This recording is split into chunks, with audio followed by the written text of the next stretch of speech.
applause around Wembley Stadium. Brazil's players standing locked arm in arm as we remember the one. Wembley, it's time for the women's Finalissima. So, we're about to get underway. A historic moment here at Wembley Stadium. The first women's Finalissima in history. It's the European champions, England, the Lionesses, against Brazil, the South American champions. As the players take the knee at the start of this match, the message against racism still clear. Leah Williamson is still wearing the One Love armband as well as England captain, and the players will be wearing purple armbands as well this evening in support of gender equality. So we're off and underway at Wembley as Wales double their advantage in their friendly against Northern Ireland. Harrod James has got their second goal, and England's playing in this new kit ahead of the World Cup. Brazil debuting their new kit as well. England in the white shirts, the navy shorts and the white socks. Brazil in the gold shirts, the blue shorts and the blue socks as England come down the left-hand side, breaking early doors, ball into the penalty area from Lauren Hemp is blocked away. Brazil will just about clear it over on the far side and will be able to send it up towards halfway. In terms of the team news, 10 European champions from last summer start this match for the Lionesses. The only exception, the young breakthrough star Lauren James of Chelsea. It's two changes from England's last match, the win over Belgium in February. Jess Carter comes in for the injured Millie Bright, her Chelsea teammate, and Lauren Hemp is in for Chloe Kelly, the heroine of extra time here in the European Championship final last summer. As England over halfway they come with the captain Leah Williamson plays the ball forward, looking for the run of Georgia Stanway, laid off to Lauren James in the bright pink boots as Williamson plays it back to halfway, and Alex Greenwood and Izzy Christensen alongside me. It does look as though Greenwood is starting in that central defensive position with Jess Carter over on the left-hand side. Yeah, it's as we expected based on the numbers that were released on the team sheet. The number 3 shirt worn by Jess Carter normally symbols a left back. Obviously you can't be too sure, but Alex Greenwood playing in that familiar centre-back role that she plays for Man City and has done so well this season.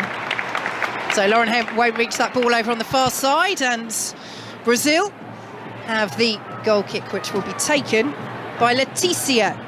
She is one player deputising for several big players that Brazil are missing through injury, including their usual number 1 Lorena and the legendary Marta. But their starting 11 still contains 9 players that were part of that Copa America winning squad last summer. Raffaelli of Arsenal captaining the side as they come forward now. England intercepts midway through their own half. Lucy Bronze under pressure, goes all the way back to the England and Manchester United number 1 Mary Earps, who will send the ball out to the left-hand side. And it was one of those things, Izzy, that Pia Sundhage, hugely experienced coach, really played up in the press conference. We'll come to Izzy on that in a moment as Brazil made the sliding challenge over on the far side, dispossessing Hemp. But, you know, she was saying, oh, it's an inexperienced team. Yes, they really are missing some big players. So Dabinia as well, who scored the 2 goals when these two sides last met back in 2019, which Brazil won, as England can't keep possession from the throw, and Brazil have it level with their edge of their own penalty area to take this throw. But you know,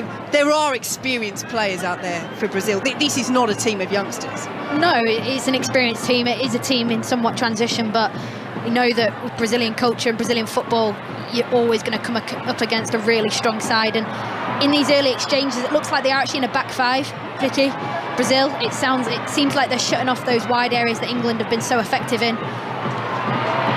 Yeah, the change in formation for Brazil as they look to try and counter this potent England attacking threat. But they've lost possession down the left-hand side, and here come England once more with Leah Williamson. Out to the right-hand side she goes, and Lucy Bronze over the halfway line now, brought down by Alessia Russo, who plays it out to the right. It won't reach Lauren James, and it's out of play for a Brazil throw midway through their own half, which Tamirez will take. Brilliant first half so far for Wales. They're now 3-0 up against Northern Ireland as the ball is dead here at Wembley. Brazil win the set piece just inside their own half. Hannah Kane scoring that 3rd goal for Wales. And in terms of that switch in formation, Izzy, that's all you need to say about how dangerous England are. And as Lauren Hemp loses out on that far side, the start of Alessia Russo ahead of Rachel Daly, who has just shone as a forward for Aston Villa. just shows the riches that England have as Lauren James picks it up on the halfway line for England. Nice little touch will take her past Carolyn. The ball forward out to the left-hand side, though, was poor and intercepted and will be picked up by Brazil. Greenwood steps up well from centre-half, and it's all the way back with Leah Williamson. But yeah, just on Russo and Daly. Russo, the super sub at the Euros, scoring more goals at a single edition of a Women's Euros than any other player from the bench, 4 in total. Right decision to start her ahead of Daly, or is there such a thing as a right decision in that sort of call? Well, I think it's subject to preference in terms of what else do they bring aside from goals to the game, the out possession responsibilities in comparison to each other, what they can bring. But I also think with Rachel Daly, knowing her and the mentality that she's got, I mean, every player's hungry, but I just think that keeping Rachel Daly almost starving on the bench kind of gives Sarina Wiegman that option to bring her on to be impactful when she comes off the bench. But I do think it's tight between them, and I don't think that today is final on what the selection is going to be at the World Cup, with starting with Russo tonight.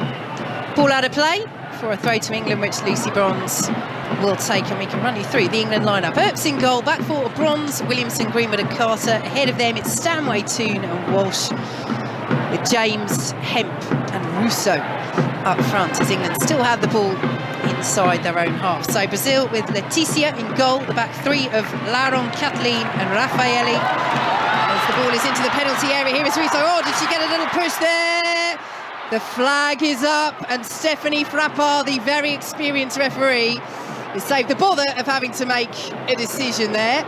So free kick to Brazil. We do have VAR, so it is something that they can look at in those sort of circumstances, but potential England shout for a penalty, but we call it back for the offside, is it? Well, it was really good refereeing from Stephanie Frappard, because she waited. It was a pretty certain penalty, in my opinion, on Alessia Russo. If she was just pushed in the back as she was through on goal, I think it would have definitely been given as a penalty. But the referee has waited for the lineswoman to put a flag up, and she did. But it's really good refereeing. So corner to England, good pressure on the Brazil penalty area, and it will be taken short by Stanway. England have got 3 players over here. Brazil have completely switched off. Lauren James sends it into the penalty area, and the header is just wide. It will be a Brazil goal kick, but goodness me, Brazil have got to pay more attention there, because England so easily could have undone them. They don't have the height of Millie Brighton there, but they do have the height of Russo, and it is she, the Manchester United forward, who sends the header wide. Yeah, it just looks as though that the tempo is just at another level in terms of England attacking. I think Brazil, they aren't necessarily sure in terms of, where they want to sit, to Izzy's point, in terms of this is going to be a slightly lower block with 5 in the back, but I mean, there's plenty of threats coming forward from England, and it looks like Lauren James and Alessia Russo are trying to find those pockets of space in between the fullbacks and the centre half of Raffaelli. England are going to have to get used to this going into the World Cup. Teams defending with a back 5, just to kind of cancel out that space that the wingers operate in and the 10s operate in. And this is where Sarina Wiegman will be tested in terms of tactics. How do you adapt? How do you break down a block? Izzy Christiansen and Karen Bardsley here with us on 5 Live this evening. Goalless with 7.5 minutes played at Wembley, as Brazil steal possession just inside the England half. Out to the left-hand side they go, and the Barcelona attacker Jay-Z, she's well dispossessed just outside the England penalty area, but Lauren James can't hold on to it. Eventually does come back and get the challenge in on the experienced Tamires, who is playing at left wing back for Brazil. And James will send it all the way back to that England back line of Leah Williamson and now Alex Greenwood. So, to finish off that Brazil midfield, Antonia, Luana, Ari, Carolyn and Tamires as the 5, with Bia Zanaretto and Jay-Z up front. So England's in possession. England, who are still on this remarkable unbeaten run under Sarina Wiegman. 29 games they've played under her, and they haven't lost a single one, as the ball forward is poor from Raffaelli, the Brazil captain and Arsenal centre-half, stepping into midfield there, and it's all the way through to Mary Earps. Izzy Christiansen. Yeah, setting traps, Brazil pushing England into the wide areas and jumping. When you play with a back 5 with 3 centre-backs almost, you've got the licence to jump into the midfield to win the ball back. Exactly what Raffaelli's just done there, the Arsenal defender. And yeah, she did it brilliantly, and then she tried to thread a through ball into the forward, but it didn't quite come off. But really good play defensively from Brazil. Out to the right-hand side go England, and Lucy Bronze won't keep that in, and it will be a throw to Brazil just inside their own half. Brazil who won the Copa America last summer, their 4th in a row and 8th overall. And when you consider there have only been 9 Copa Americas in women's footballing history, that really gives you a sense of how dominant they are in South America. They're ranked 9th in the world to England's 4th, but as we've mentioned, they are missing some big players for this one. They will hope that this isn't quite the starting 11 that they'll have in terms of strength when they head to the World Cup in the summer, as England will be doing as one of the big tournament favourites. And here they come over the halfway line. Lauren James is over on this right-hand side. If Lauren Hemp wants to try that crossfield pass, but she's forced back instead to Jess Carter, and now in field to Kira Walsh, who just acts as that metronome, doesn't she, Karen Bardsley? You know, just ticking along in the centre of that midfield. Of course, teammates of yourselves at Manchester City, and no surprise that she earned that world record feat moving to Barcelona. No, she's an excellent player, isn't she? As the ball transitions over here for Brazil, I'll throw it back to you. Yeah, Brazil win the free kick just inside the England half, isn't it? Yeah, I mean, Kira Walsh is a phenomenal player, but you're absolutely right. She does kind of dictate the tempo for this England side and any team that she's involved in. She's brave. She always wants the ball. She's constantly checking her shoulders, and I mean, she's got the skill to make you look silly in a heartbeat as well. The numerous times she's sat me down, you wouldn't believe. But you know, she worked well with Georgia Stanway, so there's a lot of fluid rotation in terms of, you know, going from a single to a double pivot. But you know, I think we're gonna have to watch out for Zanaretto. I think she's sitting in the spaces just in front of the back four.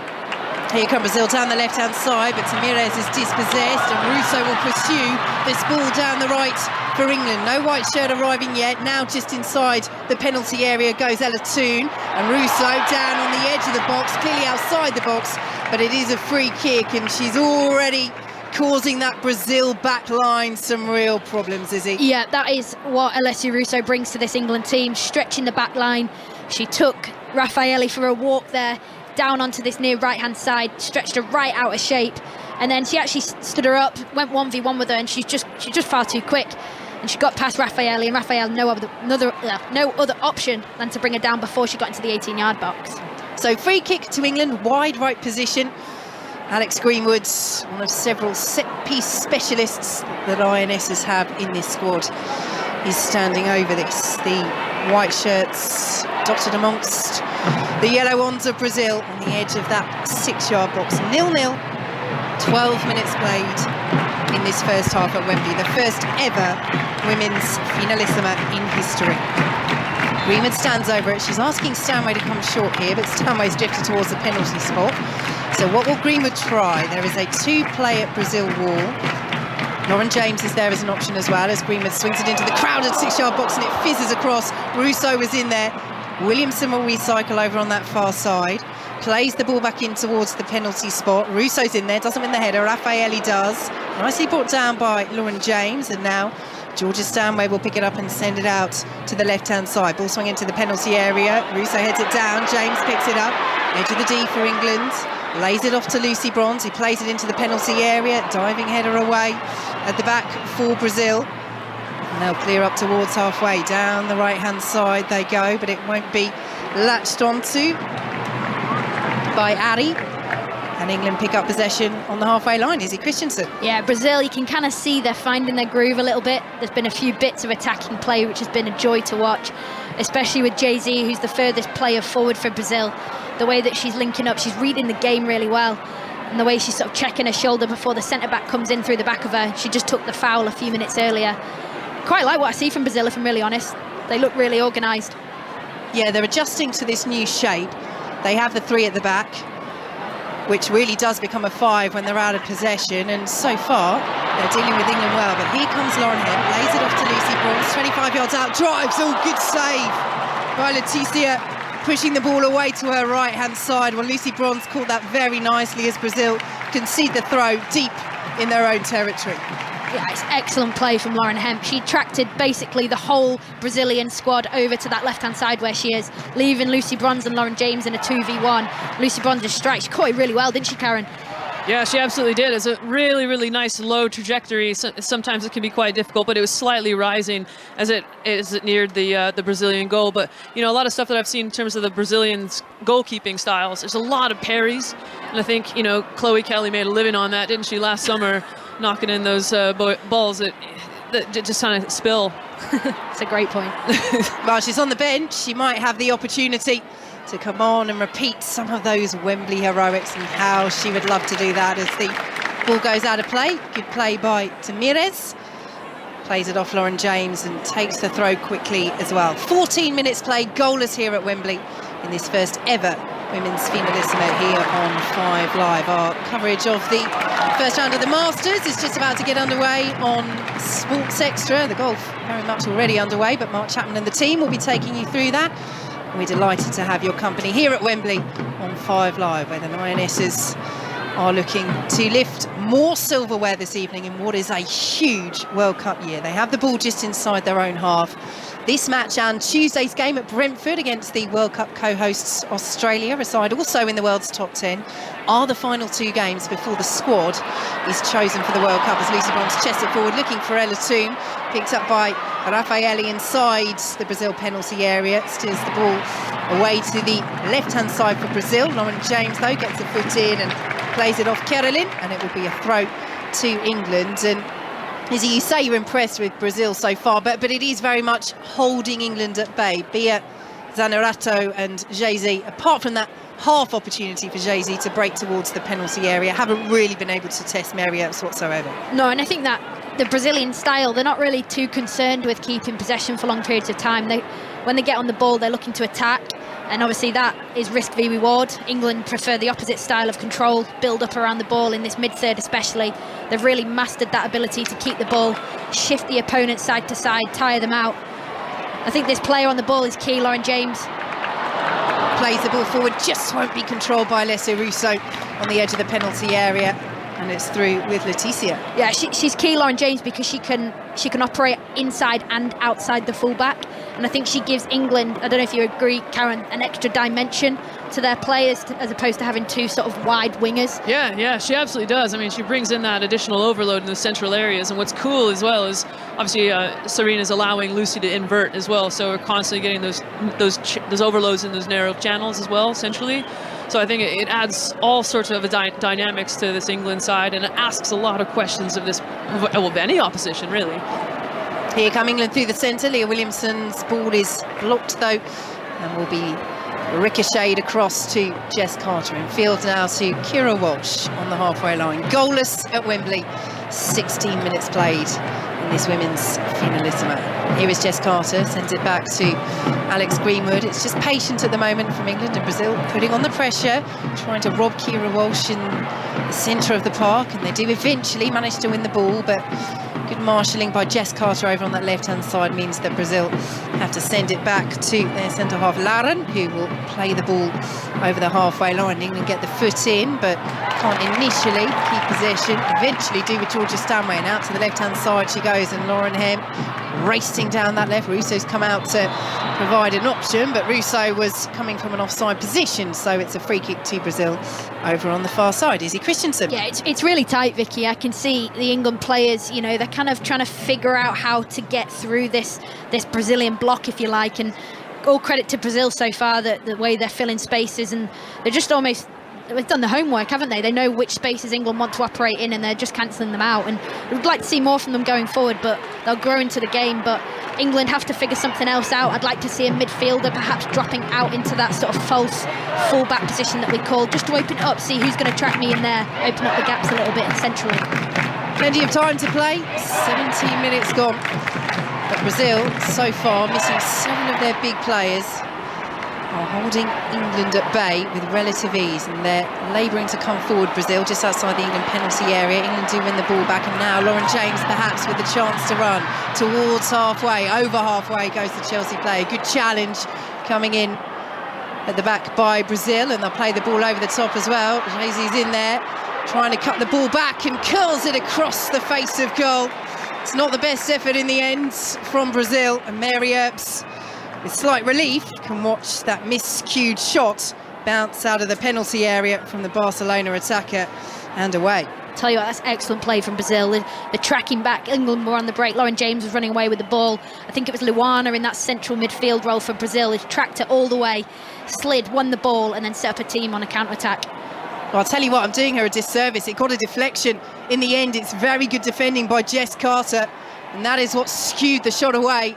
It's gone behind for a Brazil corner. So first chance to test England from a set piece. They played it short. Brazil will now be checked back with Carolyn, who curls the ball to the far post. It's a poor delivery. Rafaela was in there, the Brazil captain and Arsenal centre-half. She's such a threat from set pieces, but needs a better delivery than that, Karen. That's really disappointing, I think, from Carolyn in terms of, that quick transition. I think Izzy makes, a fantastic point a few moments ago about, Brazil aren't going to be that team that maybe we're used to seeing on the men's side that dominate possession, but there are going to, be moments in time in transition where they break really, really quickly, in terms of what they can offer as well. 1v1s, really, really tight, close control, but then also strikes from distance. And I think, that cross that we saw from Carolyn just wasn't good enough for the Brazil standards we're used to seeing.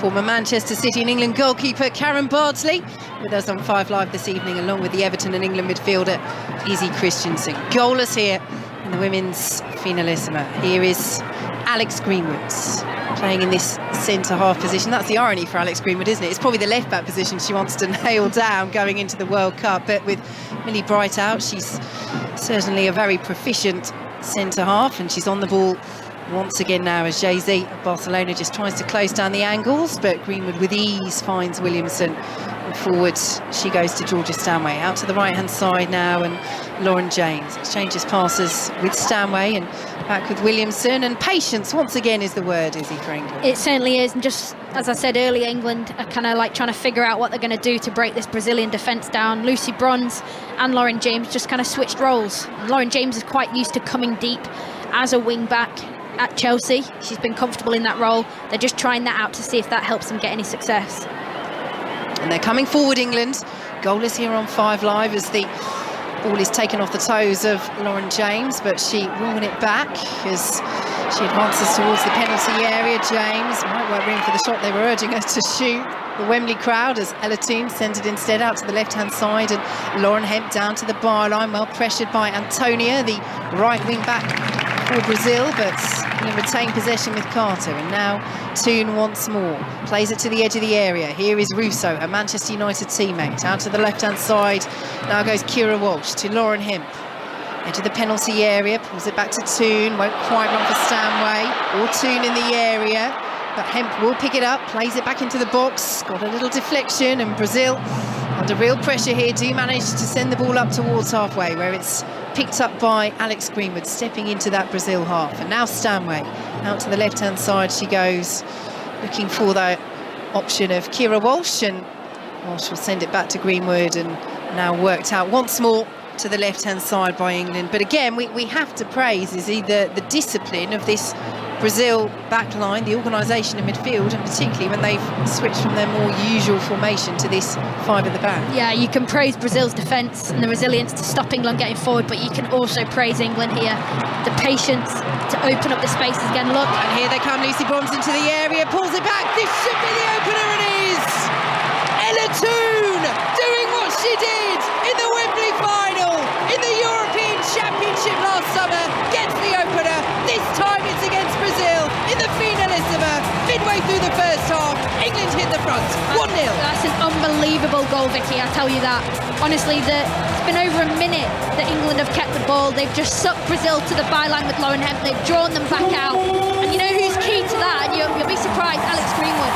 Because what she's done is she's put her foot on the ball and she's waited and waited and waited and brought the Brazilian defence out. It's opened up the gaps, and then bang, in goes Lucy Bronze. Cut back to Ella Toone. It's a brilliant, brilliant goal from England. Izzy, you absolutely nailed it in terms of the patience from Alex Greenwood, in terms of allowing players to come out and press her to create the space for the England squad. But yeah, what a fantastic finish. Really, really clever positions from Ella Toone to take up that half space centrally. You can see the gaps were starting to appear between the centre backs, and it's really, really lovely in terms of just something to step onto and nail home. You can see that the excitement, the pride on her face. What a fantastic finish from Ella Toone, and what a great team goal from England.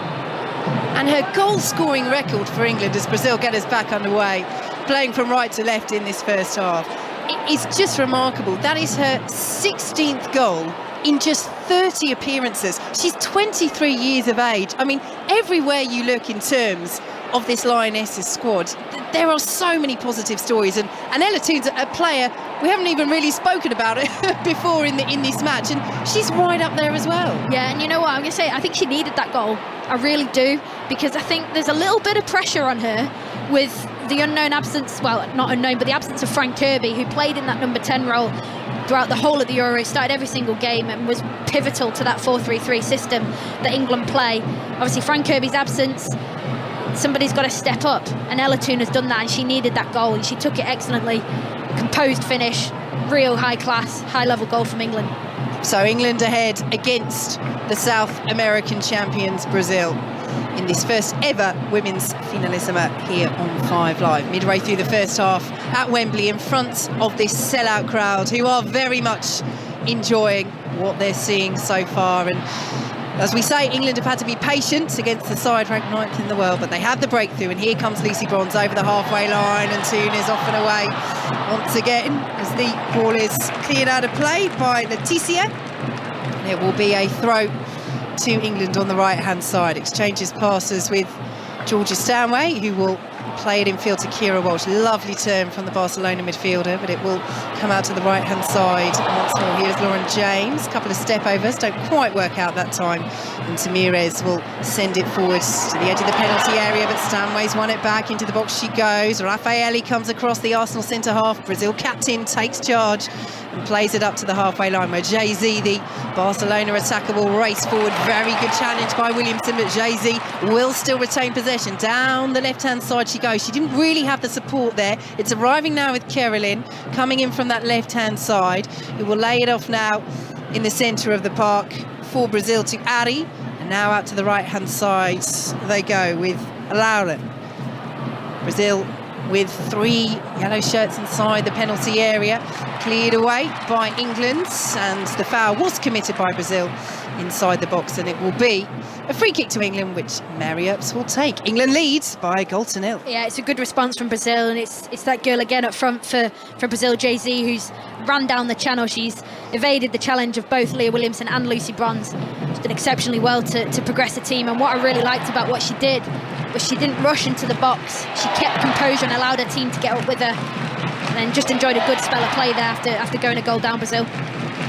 So England in possession, just inside their own penalty area, looking to make it 30 games unbeaten under Serena Wiegmann. It is just remarkable, this run. April 2021 was the last time that they lost, and as they have it over on the left-hand side, I mean, Karen, we talk about all the marginal gains in sport, and going into a World Cup still unbeaten under a manager that took charge the best part of 2 years ago. It'll be coming up to 2 years by the time the World Cup comes around for Serena Wiegmann. I mean, surely that strikes fear into the heart of opponents, never mind the confidence that it gives you as England are in possession just inside their own half. Yeah, you're absolutely right in terms of the confidence that this team has. I think Izzy said it earlier in the build-up, like the swagger that this England side has is just fantastic. And to know, as an opponent, to your point, you know, Vic, that what do?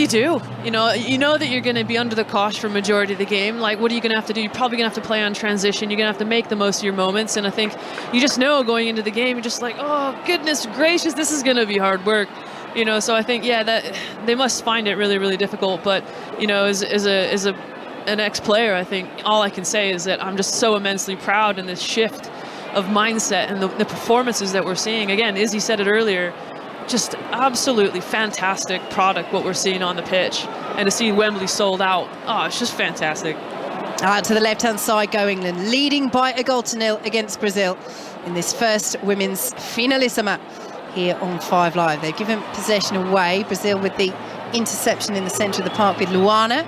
Send it over the halfway line, but there's nobody really up there. And it will be easily tidied up by Alex Greenwood and Leah Williamson between them. I mean, this is where you look at the absence of the legendary Marta. Yes, she's 37, but she's still such an icon for this Brazilian side. Debinha as well, the player that is so in form for them at the moment, scored those couple of goals we mentioned earlier when Brazil beat England in their last meeting back in October 2019 as the flag stays down against Lauren James into the penalty area. Oh, brilliant goal Flag now goes up. It's into the roof of the net from Lauren James. Ruled out on the pitch. So the celebrations belatedly as Wembley realises they're cut short. But we do have VAR, so they'll look. But initially, Izzy, she looked offside. Yeah, I'm not going to say 100% in case, because we do have VAR, but yeah, most definitely offside. Could see it. I was waiting for the lineswoman to put a flag up, but I mean, what a finish by Lauren James, and that switch of play from Alex Greenwood to Lucy Bronze. That is why she's playing centre back. She has more of an opportunity to dictate the play more centrally than she does at full back.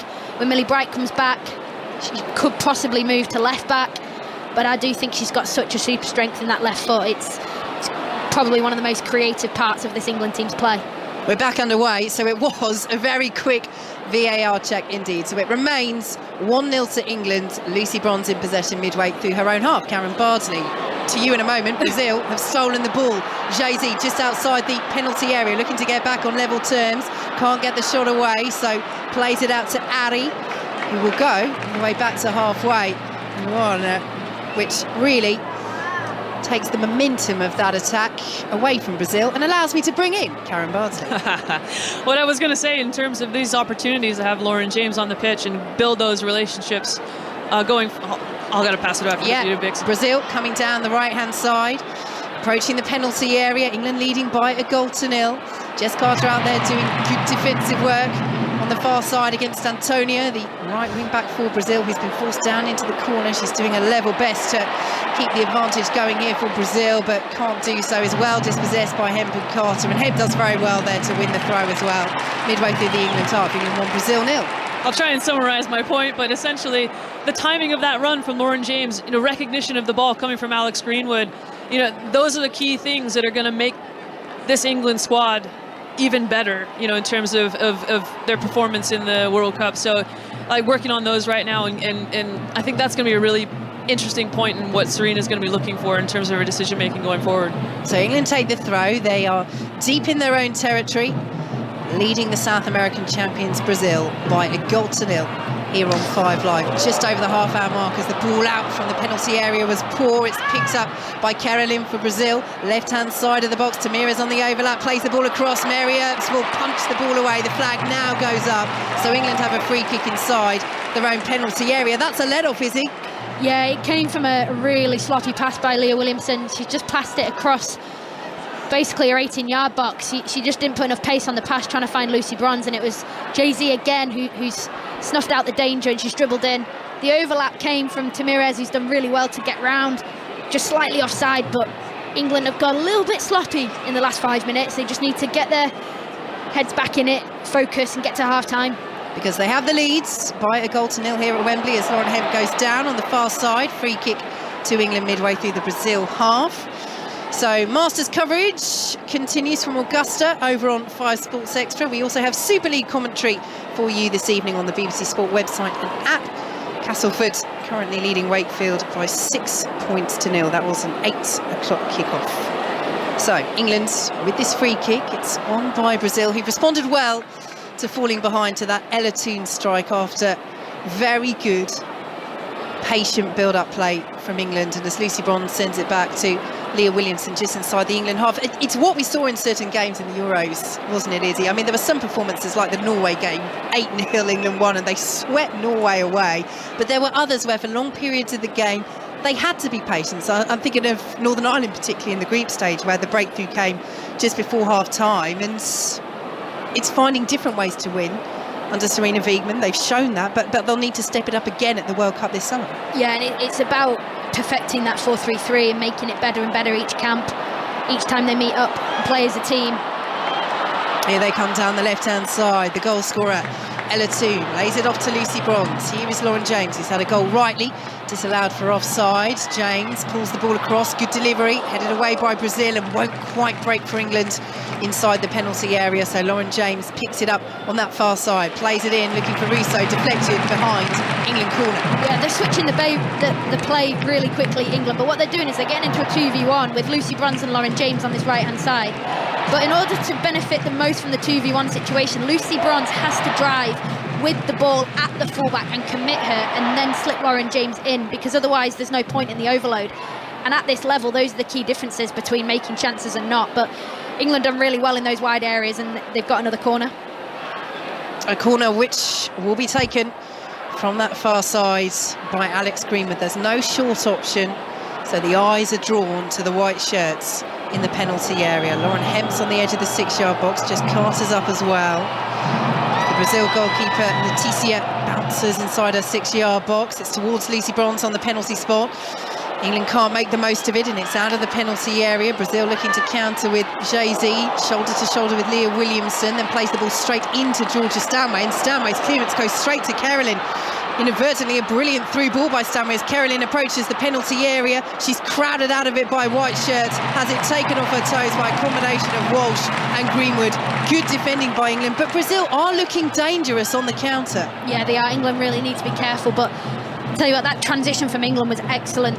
The attitude to get back in. It was a somewhat fortuitous counter-attack by Brazil because, like you said, Vicky, it was Georgia Stanway who slid to make the challengers, ended up just feeding Jay-Z through 2v1 with the centre-backs. But a really, a good sign for Brazil again. And as the ball is over the top, looking for Lauren Hemp, who's come out to this right-hand side now.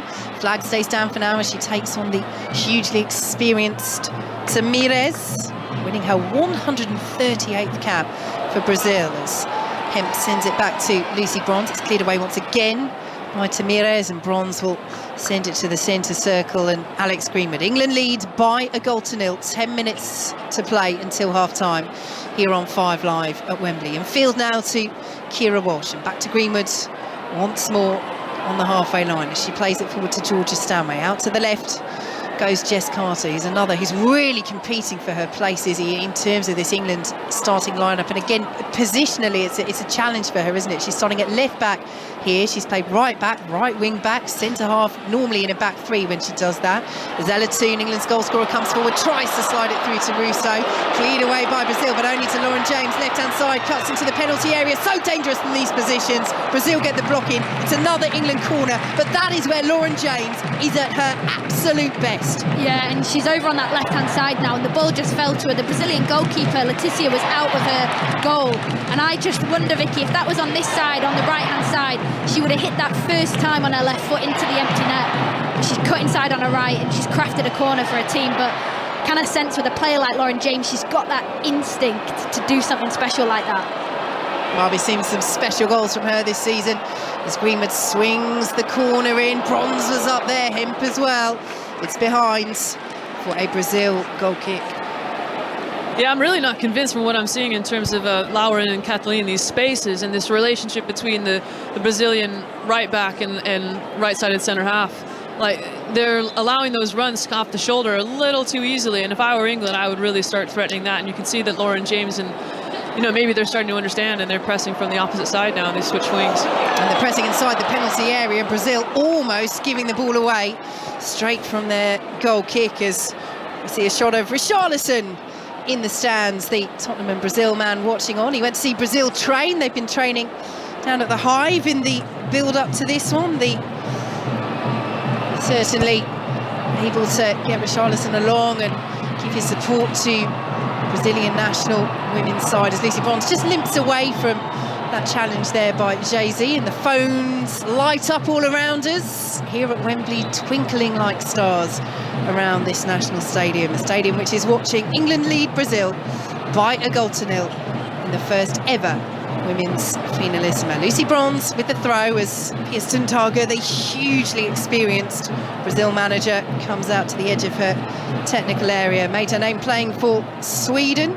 First woman, in fact, to score an international goal at the old Wembley back in 1989. Scored Sweden's opener as they beat England 2-0 in England women's first official match at the National Stadium. And you could see in the press conference before this match so much respect between Pia Sundhage and Serena Wiegmann as England win the free kick on halfway, and that is a yellow card for the Brazil captain Raffaelli. And if we talk about the uncertainty, Karen Bardsley, in that centre half three, then having Raffaelli, your most experienced centre half, the one that's looked most comfortable, the one that's been most influential, on a yellow card is certainly not what you need. No, not at all. I mean, she's a natural leader, but she's also a really physical player.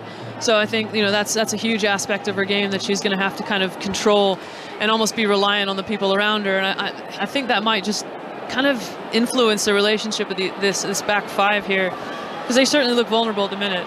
Yeah, it's going to definitely hinder the way that Brazil are jumping in now, because Raffaele seems to be the one who's jumping from that back five into midfield, and being on a yellow card in the first half as a defender doing that role, you're gonna stifle the tactics. I'm sorry. So England with the throw midway through the Brazil half, leading by a goal to nil, 6 minutes plus added time to play in this first half. They've had a goal ruled out for offside as well, correctly so.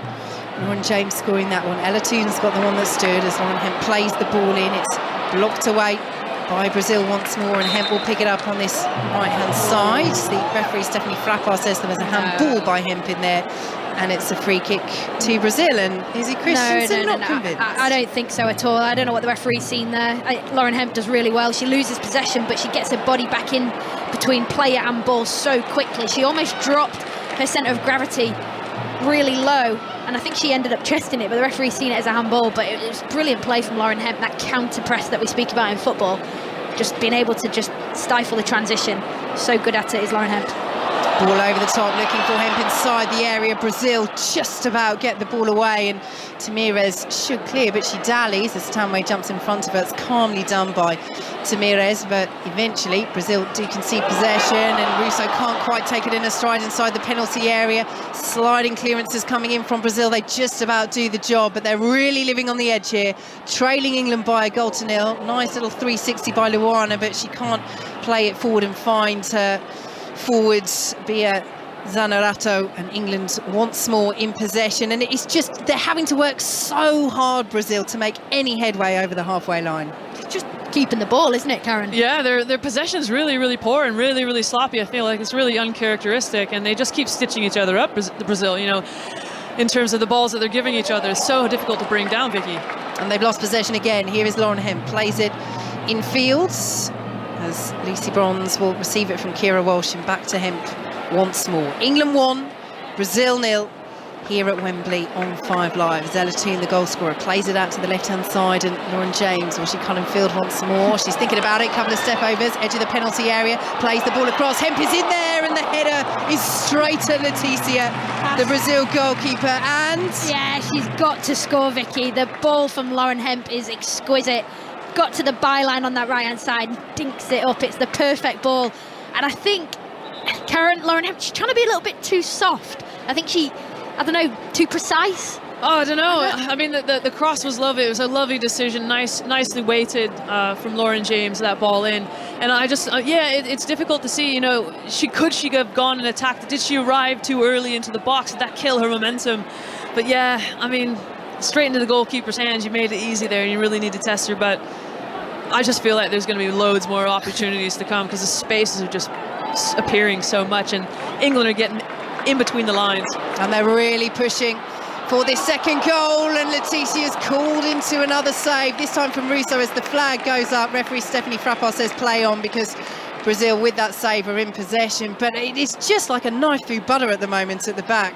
Yeah, it is, and even with the back five, like we've spoken about, the gaps are just appearing, the timing of the runs, and these England players are finding each other so accurately inside the box. But again, that 2v1 situation that Lucy Bronze hasn't capitalised on could be more effective for England.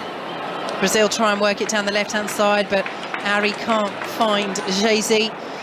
Kira Walsh will have it again, and I think I was reminded of it a couple of moments ago with some good play by Tamires, but that is where you see the lack of experience. And we said, you know, Pearson Targa slightly mind game, saying it was a very inexperienced Brazil side.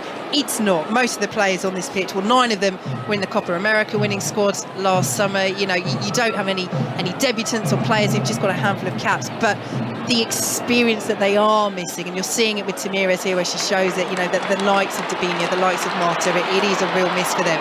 As Lauren James comes down the left-hand side just outside the penalty area, goes for the curler, not too far away. I tell you what, Lauren James fancies her chances of a goal at Wembley this evening. It was further away than I thought, just the way that she cut inside onto her right. So effective off both sides, and she's just gone for that curled into the far corner, cutting in from the left-hand side, but it was much further away than what it initially seemed when she when she took the shot, but another warning sign. But going back to that, Vicky, I think there's a goal in this for Brazil. I really do. I think what they need is, well, they need half-time, which is coming soon, and to regroup and to readdress how they're going to attack England. But I do think there's a goal in this for Brazil.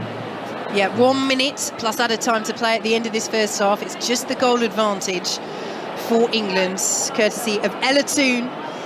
After some lovely build-up play, very patient from England. Toone unmarked in the area, firing home midway through the first half. But as Izzy says, it's just been a couple of scares at the back for England. And England, remember, missing Millie Brighton, and that is huge for them as they pick up the ball with the captain, Leah Williamson. Yes, Alex Green was a brilliant centre-half. Yes, you've got Leah Williamson back there as well. But Bright is such a leader and organiser, as England get a little bit fortunate as Jay-Z looks to come forward with Tamirez.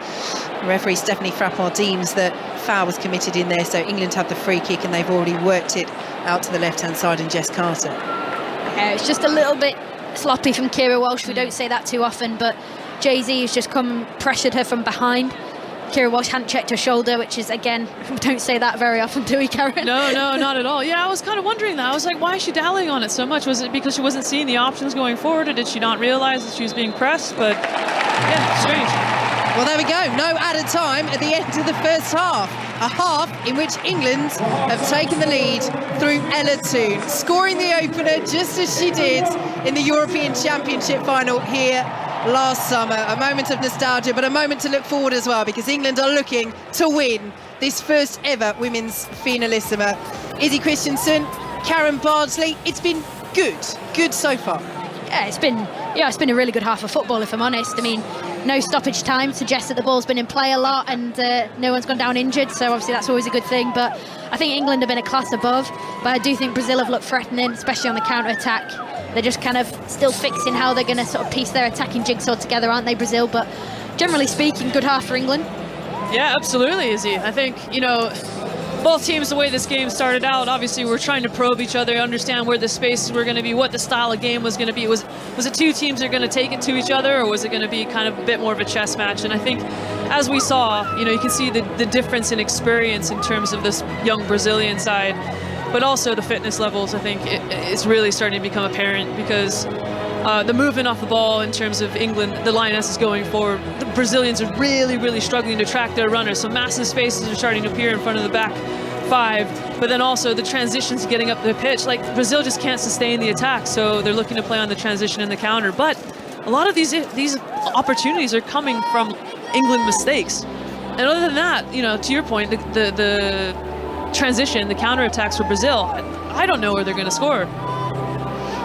Ella Toone's goal, the difference at the break. Half-time at Wembley in the first ever women's Finalissima. England 1, Brazil 0.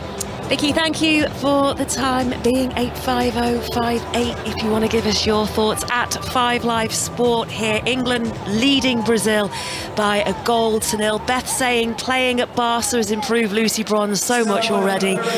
What a legend. Lauren James tearing up the whole defence again. Jen saying just things you love to see. She's absolutely brilliant. And Sean saying that England goal was one of the best team goals you'll ever see. Karen, I lost count of the number of passes in that move which led to Ella Toone opening the scoring there for England.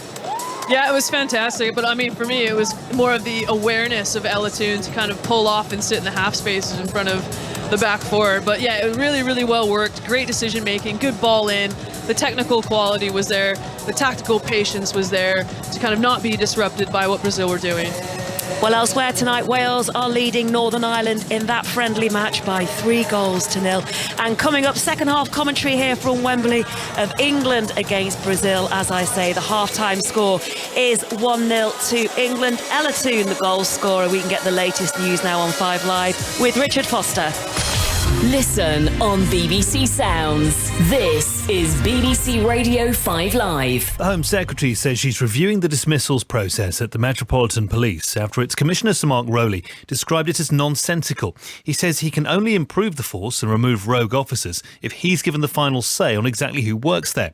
Nasrit Medtab is a former superintendent at Scotland Yard. She agrees with Sir Mark's comment. National vetting standards need to change, and that has to be done through bringing in new legislation. Home Secretary knows this, but they haven't given the support that's needed to root out and cleanse the Metropolitan Police Service. A man who pushed his pregnant wife off Arthur's Seat in Edinburgh has been jailed for 20 years for her murder. Kashif Anwar killed Fawzia Javed and her unborn child in September 2021. She used her dying words to reveal her abusive husband and caused her to fall around 15 metres. Police have ended a Tuesday search at the Glasgow home of Scotland's former First Minister Nicola Sturgeon and her husband Peter Morrell. He was arrested yesterday as part of an investigation into the SNP's finances. He's been released pending further investigation. Now, if your phone plays this sound at 3 p.m. on Sunday the 23rd of April... then luckily there's no need to panic. It's an emergency test which the government's sending to all mobile phones in the UK. Our correspondent Laura Trant has more. This is a system which obviously is intended to help most of the general population in a time of an extreme situation, for example, extreme weather. It's something that's already being used in other countries like the States, Canada, Japan, the Netherlands. So here it could be used, for example, during flooding or the wildfires that we saw last summer when we had extreme heat. And protesters in Paris have attacked one of Emmanuel Macron's favourite restaurants as tensions continue over controversial pension reforms there. Riot police had to form a barricade around La Rotonde bistro, which was briefly set on fire. The Albert Park circuit. Red flag. If I drive directly to the pits, red flag. Red flag, so slow down. What? Will they restart this? I can imagine they would. Everyone wants an existential conversation about Formula One at 7:45 in the morning. I can see our checkered flag podcast being quite spicy. Max Verstappen takes the checkered flag in Melbourne. F1. Get expert analysis and reaction from the Australian Grand Prix with 5 Live's Checkered Flag podcast. Available now on BBC Sounds. 5 Live Sport with Juliet Farrington. Here at Wembley then, the DJ's blasting out Sweet Caroline. England leading Brazil by a 1-0. But the next few minutes, we're going to head to Augusta where this year's Masters is underway, and we can join Mark Chapman.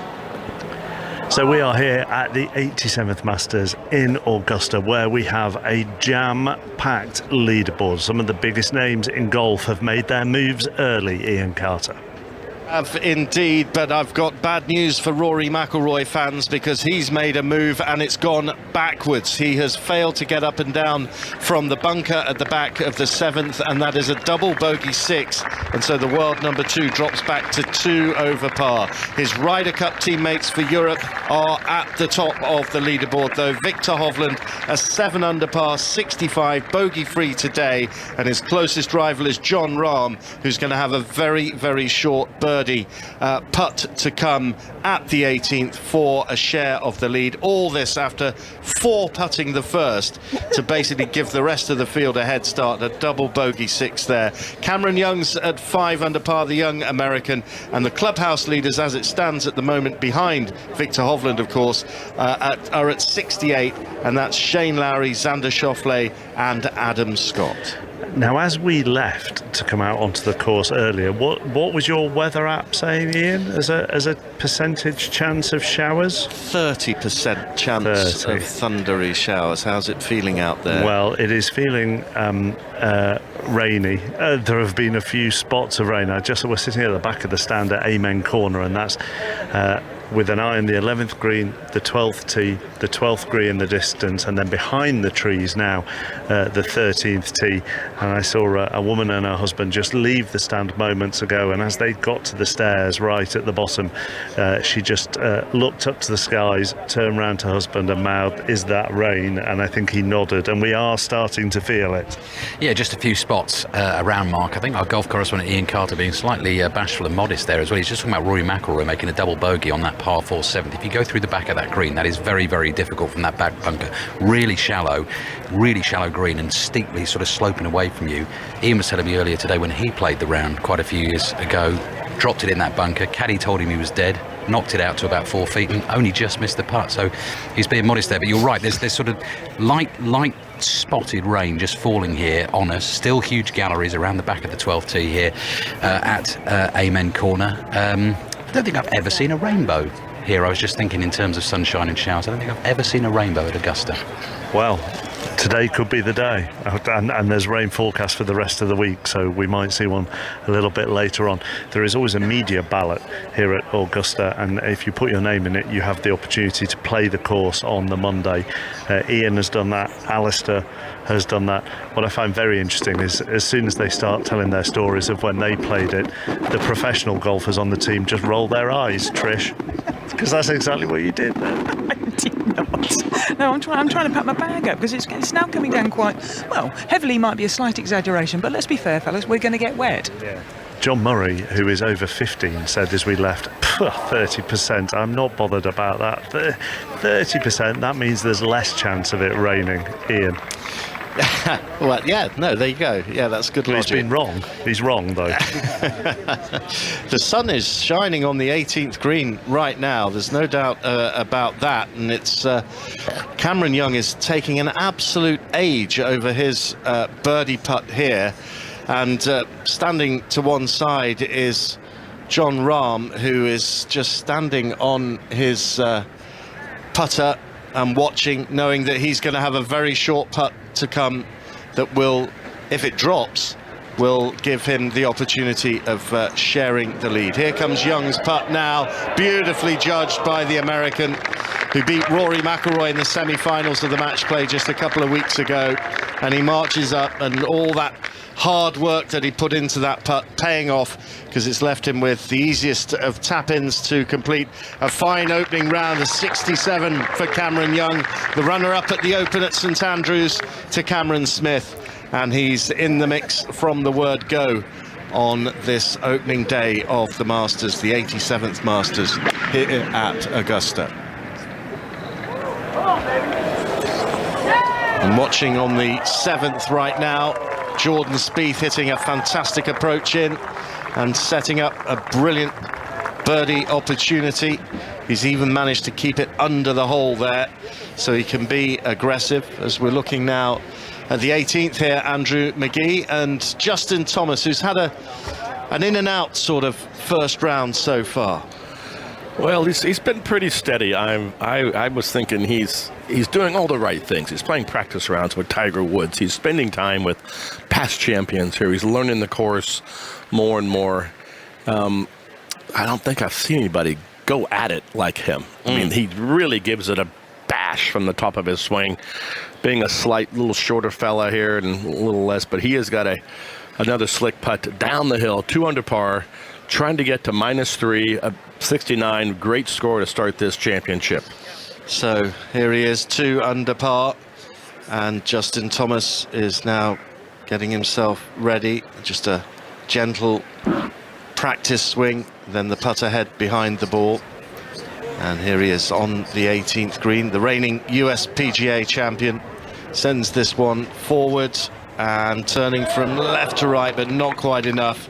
And frustratingly, from his point of view, he will tap in for the completion of his round, and it is a par to finish, and it's a round of 70. So that just leaves John Rahm to putt out now for a share of the lead. And, well, this is a short. What an approach this was, Andrew. Yes, what a great shot to tie the lead at 7 under. It's just a couple of feet. He's over it now. And this, well, Luke Donald's going to love the look of this leaderboard. Victor Hovland up there already. And now John Rahm, another teammate, almost certainly in the next Ryder Cup.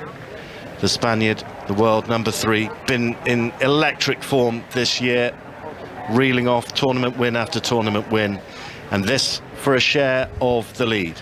Just a couple of feet after a brilliant approach shot, knocks it in. And John Rahm, who gave the field a head start with a double bogey on the opening hole, finishes it with 3 birdies in the last 4 holes. It's a 65 for the Spaniard, and he's right where he's been all year long, at the top end of the leaderboard. A 7 under par, 65 to tie the lead with Victor Hovland. An awful lot of people backing John Rahm before this tournament got underway, and they'll be very happy at the end of that first round. 7 under for Rahm, level with Victor Hovland. Our coverage continues on Sports Extra, but you can also follow the text commentary on the BBC Sport website, and within that text commentary there are in play digital clips as well, so you're actually able to watch all the best shots and read it and listen to us all at the same time on 5 Live. Now we'll head back to Jules at Wembley.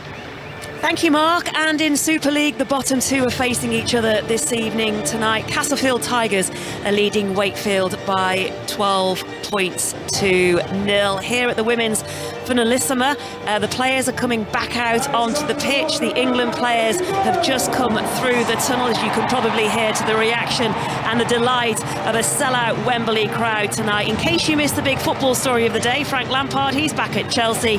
Wales are beating Northern Ireland by 4 goals to 0 now in that friendly match. And very quickly, Vicky Sparks, before we restart, a special presentation to Ellen White at half-time. It was brilliant to see.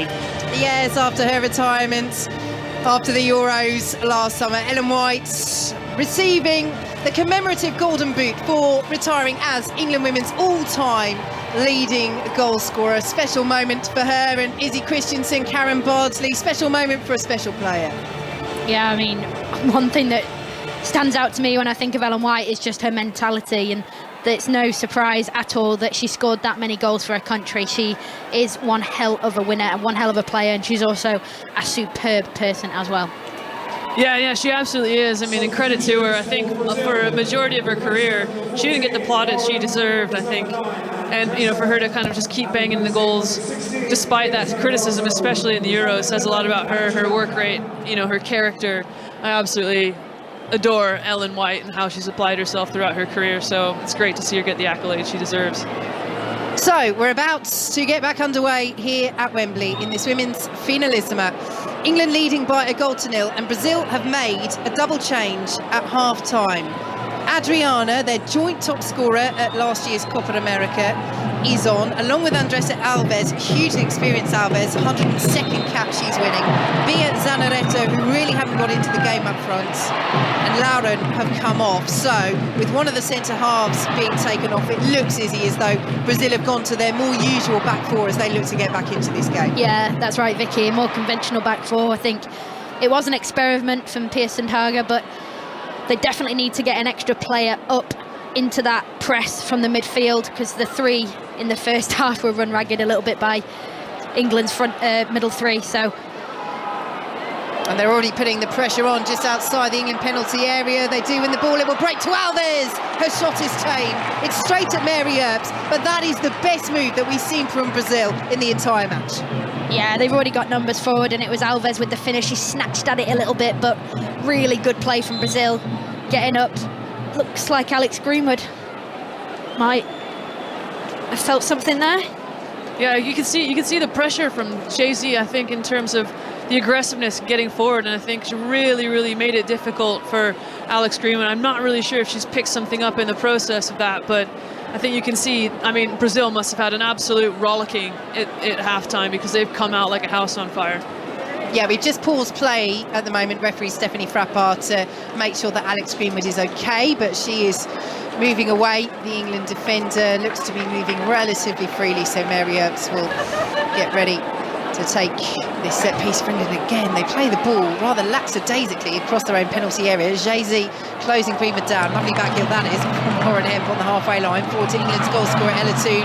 And here goes Alessia Russo. Lauren Hemp is busting her gut to get up there with her. Points to where she wants it, down to the byline, pulls the ball across. Little deflection on the cross means it won't fall for Lauren James. Does fall for England just outside the penalty area, but the gold shirts of Brazil are trying to crowd them out of it.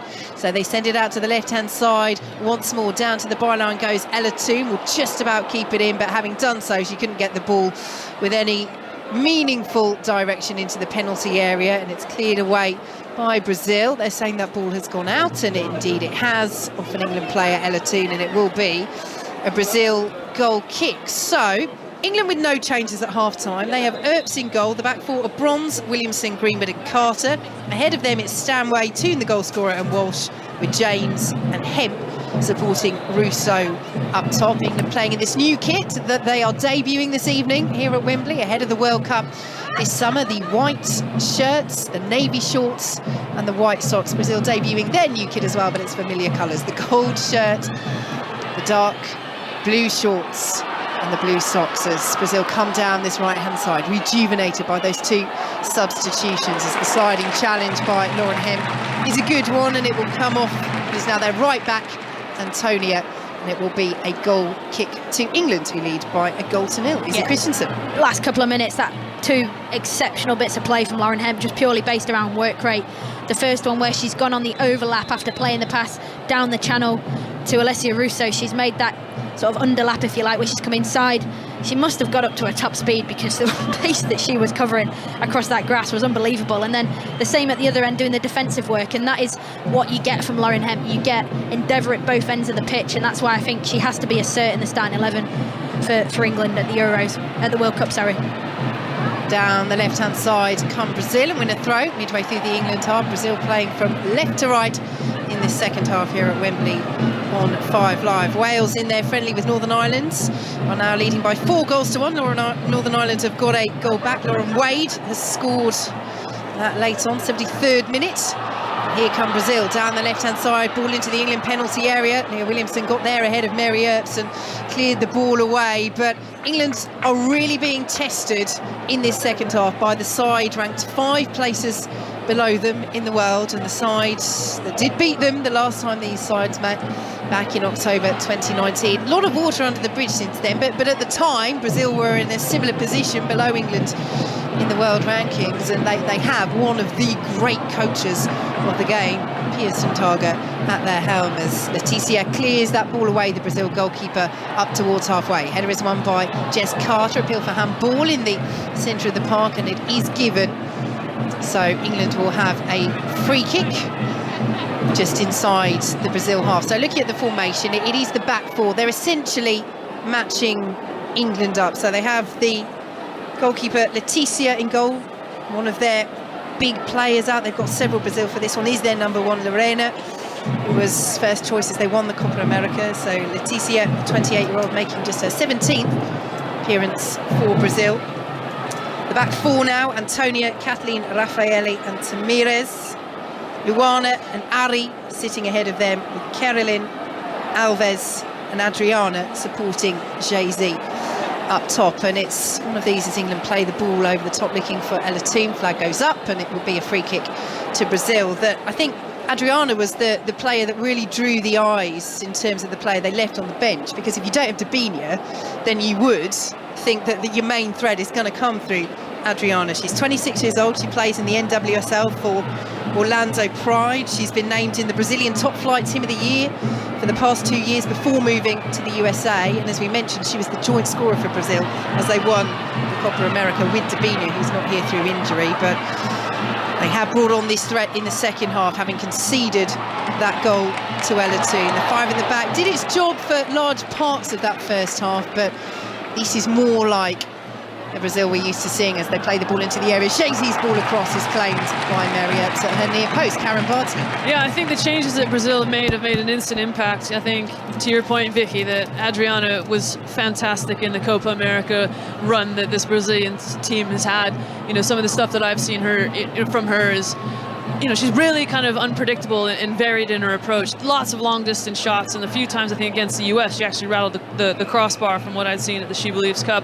But Andreas is taking like really advanced positions up the pitch, and I think JC has actually really enjoyed that pressure and that encouragement. And here come Brazil once more, 20 yards out. The shot was deflected and bobbles past Mary Earps. In fact, it didn't get a touch on the way through. It was one that the goalkeeper certainly had covered. Carolyn letting fly from that sort of distance. But they're looking so much better, Brazil, is it? Yeah, what they're doing is they've actually just gone tight onto Kira Walsh with that extra play in the midfield. They've taken a centre-back out, pushed Andressa Alves, the number 9 for Brazil, basically on Kira Walsh. I'm just watching what Kira Walsh is doing, and she's just trying to take her for a bit of a walk around the pitch to see if she actually is following her, and she is.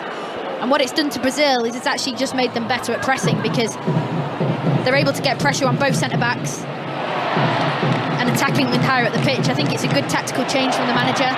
But just going back to the Dabina point, I think that when you, obviously she's injured, but when you take out players who are so influential in your team, it gives you an idea about how the team functions without them. You've got to plan for everything.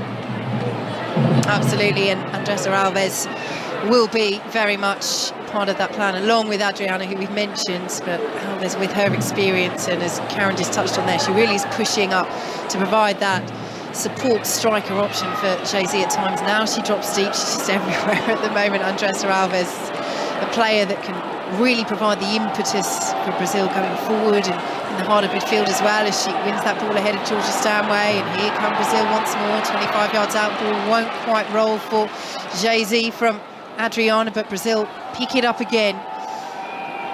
They're doing much better in this second half. This is a test for England as the ball goes out of play. And yes, this is about winning silverware. Yes, England are 35 minutes plus out of time from lifting another trophy under the Wembley Arch. But they need tests going into the World Cup. This is a huge year for Sarina Wiegman's side. They're going to be one of the huge favourites in Australia and New Zealand. And yes, the Finalissima is the European champions against the South American champions, but there's a reason why this is such a good, positive test for them, and the game coming up against Australia. Yeah, and you know what, Vicky, I'm actually chuckling to myself because the change of formation in the in the second half for Brazil. As they come into the penalty area, left-hand side, it's really paying dividends. They can't find the killer pass, but England can't clear out of their own penalty area. Ball comes to the edge of the box for Brazil as they work it back. This is better marshalling from the white shirts of England as Brazil play it out with Kathleen, the Real Madrid centre-half, out to the left-hand side. Forward now by Raffaele. Adriana is dispossessed just outside the penalty area, and Lauren James will play it forward. Kira Walsh now, Georgia Stanway, rare bit of possession for England, but they're really having to struggle to keep the ball, and it's been played straight to Jay-Z just outside the penalty area. She didn't seem to expect that at all, Jay-Z. I don't blame her for that, but she didn't hold on to it. Perhaps could have done better there for Brazil, who now have it out on this right-hand side with Antonia. Yeah, Brazil again on the front foot. And what I was just about to say then, Vicky, was the two formations that we've seen here from Brazil is almost like two friendlies in one game for Sarina Wiegman. This is ideal preparation going into the World Cup, because teams will do this against England. They'll flick formation if something isn't successful. So really, really positive for England so far, but Brazil definitely got a foothold in the game right now. Stanway down under the challenge of Carolyn, and it will be a free kick to England midway through their own half. England, who leads by a goal to nil. England, who are looking to make it 30 games, 30 unbeaten under Sarina Wiegman. And the stats across that period, I mean, of course, you look at the trophy, you look at the first major tournament that was won under her guidance, but they've only conceded 9 goals in those 29 games. And they've never conceded more than once in a match under her. They have a clean sheet so far against Brazil, but this is a Brazil who are really pushing to get back on level terms here at Wembley in the second half. 10 minutes played, still 1-0 to England as Brazil working out to the right-hand side, and Jay-Z. England camped in their own half at the moment as Jay-Z down to the byline, pulls the ball across, good delivery on miscue, right on the edge of the 6-yard box. What a huge chance that was for Brazil to find the equaliser, and Jay-Z again at the heart of providing that delivery for Adriana, who got the shot all wrong. Down to the byline once more goes Jay-Z, pulls the ball across again. Good anticipation by Kira Walsh. Will bounce back to Jay-Z. Overhead kick into the area.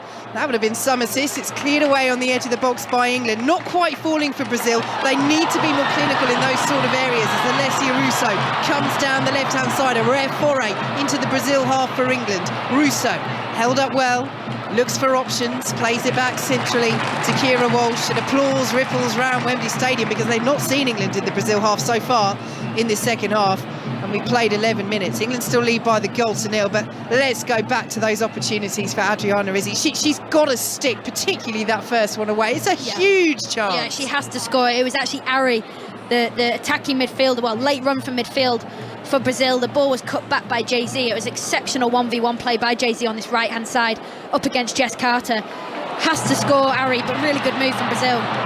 Here comes Ella Toom for England, edge of the penalty area, just deflected away by Brazil, who clear up towards halfway as Ari will play it in fields. Intercepted by Lucy Bronze on the halfway line and played forward now to Kira Walsh. But England really being asked some questions in this second half here at Wembley. They still lead by the goal to nil, and Sarina Wiegman is out inside that dotted technical area, her arms clasped behind her back. But she'll have expected this. She'll have expected Brazil to go in and get a talking to from their hugely experienced coach, Pia Sundhage. The change in formation has worked wonders. Lauren Hemp worked wonders for England here. Down to the left-hand side, pulls the ball across. It's poor. It'll be cleared away by Brazil. And they have the options going forwards, but Carolyn just takes the time, does the 360 in the centre of the Brazil half and sends it out to the left-hand side as Raffaelli will bring it forward. Squared once more to Carolyn, who will play it out to this right-hand side. Here is Antonia, the right back, with Ari as an option on the right-hand side. Here she is, Ari. Option of the ball forward to Jay-Z, goes to Antonia instead. Jay-Z tightly marshalled at the back by Alex Greenwood. Ball goes out of play for a Brazil throw, but you can see there, you know, Greenwood's so tight on Jay-Z because she's been running the show for Brazil in the second half. You either have to get touch tight or you need to drop right off her. You can't go in between. Here goes Antonia, ball into the penalty area, cleared away by England, but they really are hanging on here at the back at the moment. They still have the goal lead here on BBC Radio 5 Live, and they've given the ball away, and the shot is driven in. Brilliant save by Mary Earps onto the top of the crossbar, and Jay-Z on the edge of the penalty area after taking that shot has her head in her hands, because that was a great effort, a brilliant save by the England number one. And England are coming together defensively. They're congratulating Mary Earps, but there's also a bit of an inquest starting here because they are rocking. Yeah, I mean, wow, what a fantastic save from Mary Earps. Let's start there. But, I mean, that comes from a really unnecessary transition and a loss of possession in the midfield. And it's just, is it dallying too much on the ball? You know, who's to say really what it is? It looked like short of options to me, you know, and uncertain going forward. But, wow, what a huge hand from Mary Earps. And, oh, my goodness, just kissed the crossbar on its way down and out. Thank goodness for that. So Brazil hit the woodwork in this second half. Corner was going to be taken from the right-hand side. It's one of those where it does bounce off very centrally. So in the end, it's been taken from the left-hand side, and they played it short. Lauren James is over there as Brazil look to get the ball into the penalty area. Here it comes. England miscue. Brazil trying to work room for the shot. Alves will poke it forwards in the end. Clearance up towards halfway. And England survive, but Serena Wiegmann, no movement so far down in the dugout. But are they missing the leadership of Millie Bright here? Is it Christensen? Well, I think they're all fully capable to retain the ball a little bit better. Karen was saying that the loss of possession in midfield, it was Ella Toon who just a little bit sloppy, but that's what happens when you're under the caution. You're going to go through spells in games, especially international fixtures of this magnitude, that are going to put the team under pressure, but it's about dealing with it. And I actually think, you know what, like, Brazil look threatening at the moment, but this is a really good bit of play for Serena Wiegmann to learn about her team, because we don't often see a team dominate the Lionesses like we are doing now. Yeah, Brazil very much in the ascendancy, looking for this leveller as Tamires is dispossessed but fouled in that dispossession, and it will be a free kick to Brazil midway through the England half. Karen Bardsley.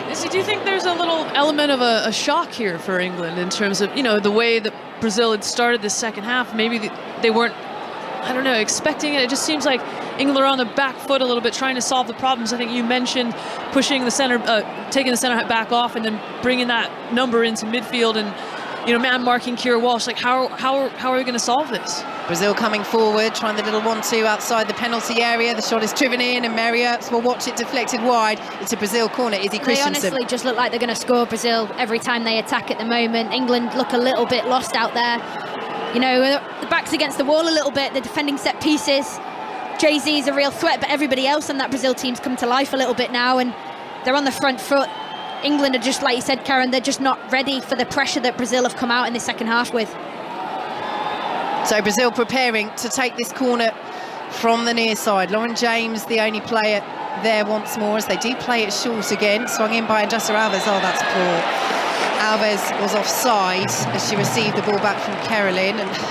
Moments like that, I tell you what, they can really draw the momentum away from your team. Just such a good opportunity for Brazil to deliver the ball into the box whilst England have got their backs against the wall, and then they just waste it like that, Karen. Yeah, Izzy, I think that's just a little bit of that inexperience again creeping in. You know, you've got young players, and, you know, on this Brazil side, but England, you know, understanding where they can maybe get a leg up and then just set a trap, and Brazil fall right into it. So to your point, yeah, perfect opportunity for maybe England to just grab some momentum back.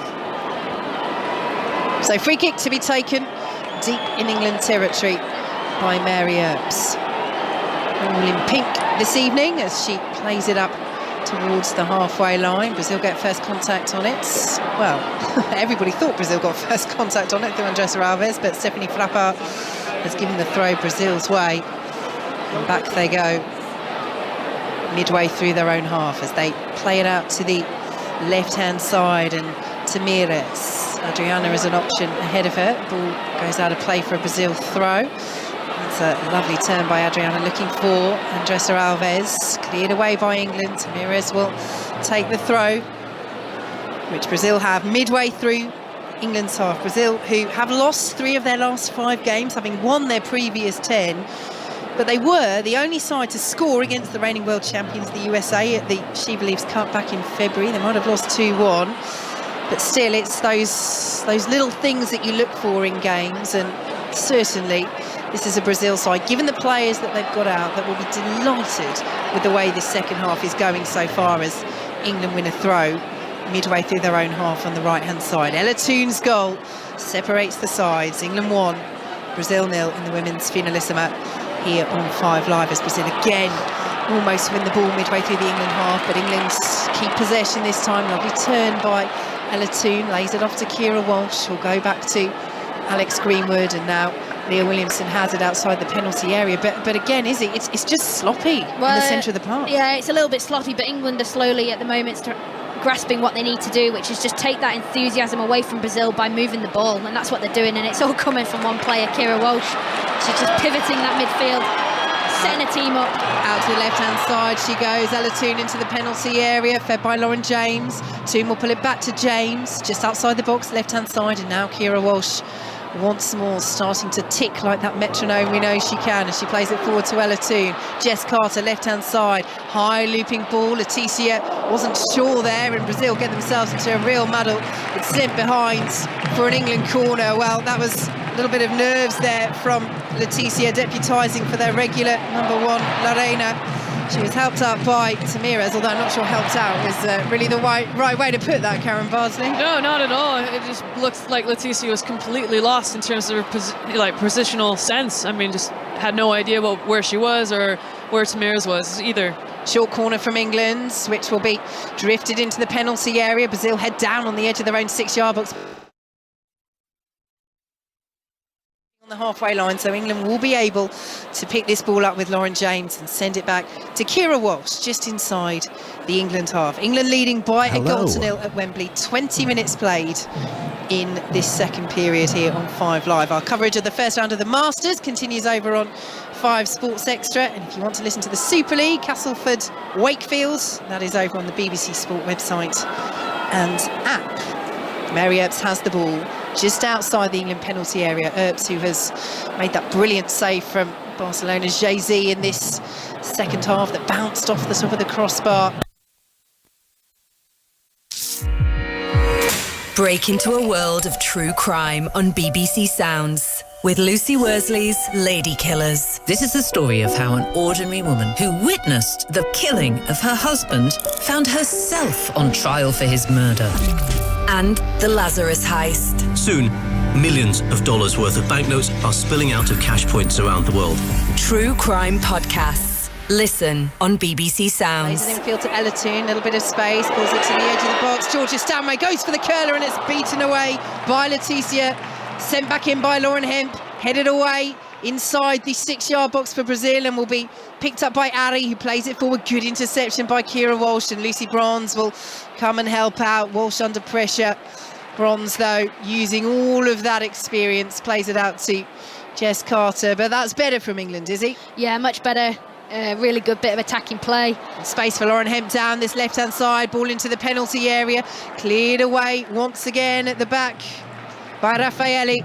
And it will be Lauren Hemp, who picks it up on this left-hand side, pulls it back to Jess Carter, and now infield to Kira Walsh, who really, as Izzy says, is starting to make things tick for England. Lauren Hemp's ball into the area, deflected, cleared away once more by Brazil, helped on by Alves on the edge of the penalty area, and Brazil will try and counter with Carolyn, won't quite run for Adriana over on that left-hand side, and who is there again on the halfway line? It's Kira Walsh to get England underway once more. Yeah, this is ideal, the way the game's, it's just opened up a little bit in the last 5 minutes. Gaps are opening up. That early pressure from Brazil, they managed to get England's back four, drop right deep, pressure on every pass, but now it's opened up a little bit, spaces are appearing, and yeah, I think what you're also seeing Izzy is Georgia. I mean, Ella Toon's taking more advanced positions as well. She's sitting off the side of I think, is it Raphael? No, it's not. It's Kathleen, I believe, and she's kind of making her make a decision about what space she needs to cover, and then bringing the fullback and making her aware of what's on the outside. You know, so there's a few overloads. Jay-Z's won the ball from Alex Greenwood, right-hand side of the penalty area, angles tight, pulls it back looking for Alves, but again the execution wasn't quite on point for the final ball from Brazil, and England will clear away. But there are so many warning signs here for the Lionesses as Lauren Hemp is brought down. England free kick just inside their own half. They've got to change something here though, Izzy, otherwise they're going to concede. It's as simple as that. Well, I don't think they need to change anything. I think they just need to be better with the ball. And Alex Greenwood there, we don't say it too often, that she gets dispossessed, and it's that girl Jay-Z again pressing Alex Greenwood. Alex has tried to be clever by cutting back and playing it back to Mary Earps, and Jay-Z's just read it and she was through on goal. She's gone for the cutback. She could have just kept on driving, and she perhaps would have been on one-on-one with Mary Earps herself, but yeah, it was another warning sign for England. So Brazil have made another change. Duda Francelino is on for Luana. Francelino, midfielder, one of their Copa America winners as well last summer. As the ball goes out of play for an England throw. Well, in terms of options on the bench, Serena Wiegmann certainly has plenty. You can make 5 substitutions in the Finalissima, and we are seeing some movement. Rachel Daly is getting ready to come on for England as they lose the ball just outside the Brazil penalty area, and the first Mexican wave of the evening goes round Wembley as Carolyn, under a bit of pressure just outside her own box, turns neatly, nicely done by the midfielder, and plays it forward looking for the very bright Jay-Z, the Barcelona attacker. The ball won't be kept in on this right-hand side by Ari, and it's out for an England throw. Yeah, I think, you know, we're seeing some joy down this left-hand side. I think when Jess Carter is coming inside, or particularly getting forward, and that space is there for Lauren Hemp to run onto. And we've seen a lot of success down these flanks, and I think England are really starting to recognize that now. Here come England down the right-hand side. Lucy Bronze, ball into the penalty area, looking for Russo. It's well intercepted at the back by Kathleen, and the flag eventually is up. But good advantage play by Stephanie Frappart, as Brazil had possession and they can build their attack from the back. I've got no idea why Lucy Bronze is playing that ball over the top to Alessia Russo. She's quite clearly offside. I just think this is the time we talk about leadership. We're talking about experience in the team. Lucy is one of those players. Everyone can do their part, but Lucy especially. You know, you just keep the ball. You don't need to go long unless it's, you know, above 90% secure that you're gonna get Alessia Russo on the end of it. But just giving possession back to Brazil, and they're building again. Out to the right-hand side come Brazil, still inside their own half. Antonio's ball forward, looking for the run of Jay-Z, who's using that pace to test Alex Greenwood, who did well. But I tell you what, that was fine margins there. Greenwood made the challenge, won the ball, has stayed down inside the penalty area. England preparing to make a double change. Chloe Kelly, the extra time heroine from the European Championship final last summer, and Rachel Daly, who's been in such brilliant form for Aston Villa this season, are preparing to come on. But there's concern here for Alex Greenwood, is he? Yeah, I think it's actually the run from Jay-Z chasing the channel. Alex Greenwood's got the head start on her, but Jay-Z, she's so quick and so powerful. She's caught Alex up, and I actually think Jay-Z just left one on Alex Greenwood as Alex has slid to kick the ball out of play to put the danger out. But I think she's actually caught her late, and that's why Alex Greenwood has stayed down. I think a majority of it, yeah, you're absolutely right. JC is really, really, you know, powerful in her approach and the speed and the momentum. But yeah, I think as Alex was leaving, is sticking a leg out, I think JC just kind of sticks an arm out, and you see that head just kind of go down from Alex Greenwood and just kind of hit the ground. And yeah, I felt that personally. It's not nice at all. Former Manchester City and England goalkeeper Karen Bardsley and England and Everton midfielder Izzy Christensen here with us on 5 Live. So Greenwood still receiving treatment. A reminder, our coverage of the first round from Augusta continues over on 5 Sports Extra. We've got Super League commentary on the BBC Sport app and online. Castleford against Wakefield. And remember to download the Football Daily from BBC Sounds tonight. We'll have all the reaction from the women's Finalissima here at Wembley, along with reflection on Frank Lampard's return to Chelsea as interim manager until the end of the season. And a busy weekend of commentaries coming up for you as well on 5 Live. 3 o'clock on Saturday, Leicester against Bournemouth, followed by Southampton against Manchester City at 5:30. Leeds against Crystal Palace is our 2 o'clock offering on Sunday, followed by Liverpool against Arsenal. So big applause around Wembley, and that Mexican wave's done well as well. It's kept going as Alex Greenwood gets up to her feet, walks over to this near side, looks as though she will be able to continue. So here are the changes for England. Alessia Russo of Manchester United is off, and Rachel Daly, 21 goals in 24 games for Aston Villa this season, is on. She'll be playing up front, and we need to emphasise that because she started every single game at the Euros at left back. Yeah, she's had some season for her club, Aston Villa. Rachel Daly, she's been outstanding. She's got that kind of presence in the box. She's so hungry to score, and she's got that physical power, that mentality that she kind of never gives up on anything. She's really tough to play against, and good to see her get some minutes out here tonight. And Chloe Kelly is on for Lauren James. Big cheer for the heroine of Wembley, Chloe Kelly, as she comes on. Ball goes out of play. It will be an England goal kick. But just reflecting on Lauren James, a good performance from her. Yeah, really good. I think every time I see her play, I feel like she matures a little bit more, and I think her game understanding is really developing, and I think that comes partly from her club management of Emma Hayes, under Emma Hayes, and I think in this team, playing in that wing role, she just offers something completely different, and like I said, her understanding of that role is increasing week on week, and definitely going to be a big player for England in the summer. Here come Brazil down the left-hand side, ball towards the edge of the penalty area. They've got the gold shirts on the move, but again, the final delivery is poor.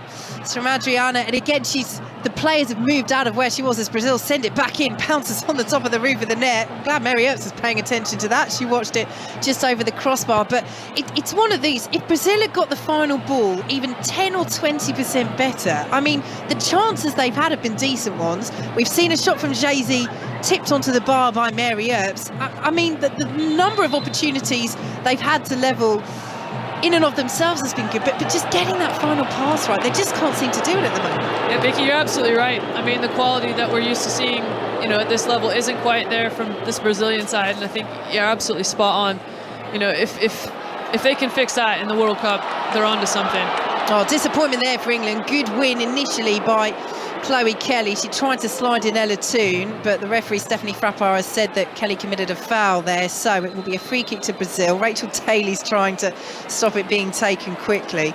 I mean, when we talk about Daly's transformation, she has been outstanding for Aston Villa, but she has played as a forward for so much of her career, particularly over in the NWSL, and it was something that I think she felt disadvantaged her, the fact that she was so versatile. It didn't at the Euros. She pinned down the left back position, but to go from winning a European Championship at fullback to moving to a new club that very much saw you as a forward. She's only 3 behind Khadija Shaw in the race for the Golden Boot in the WSL of Manchester City, as Lauren Hemp picks it up on the halfway line. I mean, it's quite a remarkable story, and the flag stays down here for Daly. Daly in behind. Daly looking to make it 2-0. Over the bar it goes from 25 yards, just over, and now the flag goes up on the far side. And again, it's the same with the Lauren James goal that was ruled out rightly in the first half. She did look as if she'd just gone too early. Yeah, it looked offside. And I, again, wondered why it took too long, but it's part of the rules, isn't it, the game? They've got to wait and see what evolves. But yeah, that's what Rachel Daly's going to bring, that hunger, that last line running. But just going back to that transformation, I just think as a footballer you have a certain set of attributes. Some are innate, some are learned behaviours on the pitch, and I just think you can fit into different systems. And I think we need to move away from talking about versatility and just talk about the player and how good they are and how they fit into certain systems. And like I say, she's having a terrific season with her club. Here goes Lauren Hemp down the left-hand side, wins the throw for England. Those boos you heard a few moments ago, incidentally, were for Mary Earps picking up a yellow card for time wasting, and that just underlines how much better Brazil, ranked 9th in the world, the reigning South American champions, are doing against England's Lionesses. European champions, 4th in the world in this women's Finalissima here on 5 Live. It's England who lead by the 0-0. We've got 13 minutes plus added time to play as they look to close out another trophy under Sarina Wiegman in this huge World Cup year. Lucy Bronze, over the halfway line she goes as Chloe Kelly is the option on the right-hand side. Can't find her. Ball is cleared away by Brazil, but there's no gold shirt up there. Well, Jay-Z's up there, as she always is, but she's in a central position. The ball went out to the left, and England win the throw. And would you say, Izzy, that the substitutions have done their job primarily just in terms of disrupting the momentum that Brazil were building? With England substitution, sorry. Yeah, I think just that threat and the presence. I think Sarina Wiegman said before the game that she's not going to do too much experimenting, but we were saying off air, me and Karen, that I think the two likely to come on are the two that came on in Chloe Kelly and Rachel Daly, because I think they're knocking on the door for a starting place, and that's why I don't think that this 11 is a dead cert from the manager. I still think there's a few places up for grabs, and it's going to be about 4. Ball is missed by Brazil at the back, and here is Lauren Hemp, left-hand side, approaching the penalty area, now cuts into the box, pulls the ball across, it's cleared away by Duda Francelino. Good defending there by the midfielder, and Brazil will clear it up towards halfway. Header is won by Alex Greenwood, sent forward by Jess Carter, brought down but not controlled by Ella Toon, and Jay-Z picks it up for Brazil, well dispossessed by Greenwood, and Georgia Stanway will send it out to the right-hand side. So 1-0 England lead. If Brazil were to equalise, incidentally, and it stays level at the end of normal time, there's no extra time in the Finalissima, we would be straight to a penalty shootout. England with the slender advantage here on 5 Live. Masters coverage is continuing over on 5 Sports Extra. Here at Wembley, England know they are closing in on more silverware under Sarina Wiegman as Daly has it on the right-hand side of the penalty area. Offside flag belatedly goes up. In terms of what Brazil and Pia Sundhage will feel in terms of the way that the game is going, they've just lost that momentum, haven't they? Yeah, no, I think Pia Sundhage will be happy with the way that Brazil started the second half, but I think in terms of, I think it was even down here with the offside from the corner that really kind of just put a spanner in the works for Brazil and kind of allowed England to get back into the game. But I'm definitely enjoying the work rate that I'm seeing from JC and the substitutions that she's made. Pia Sundhage for Brazil, I think, have been really impactful. But yeah, you can see England are starting to take over and dominate again.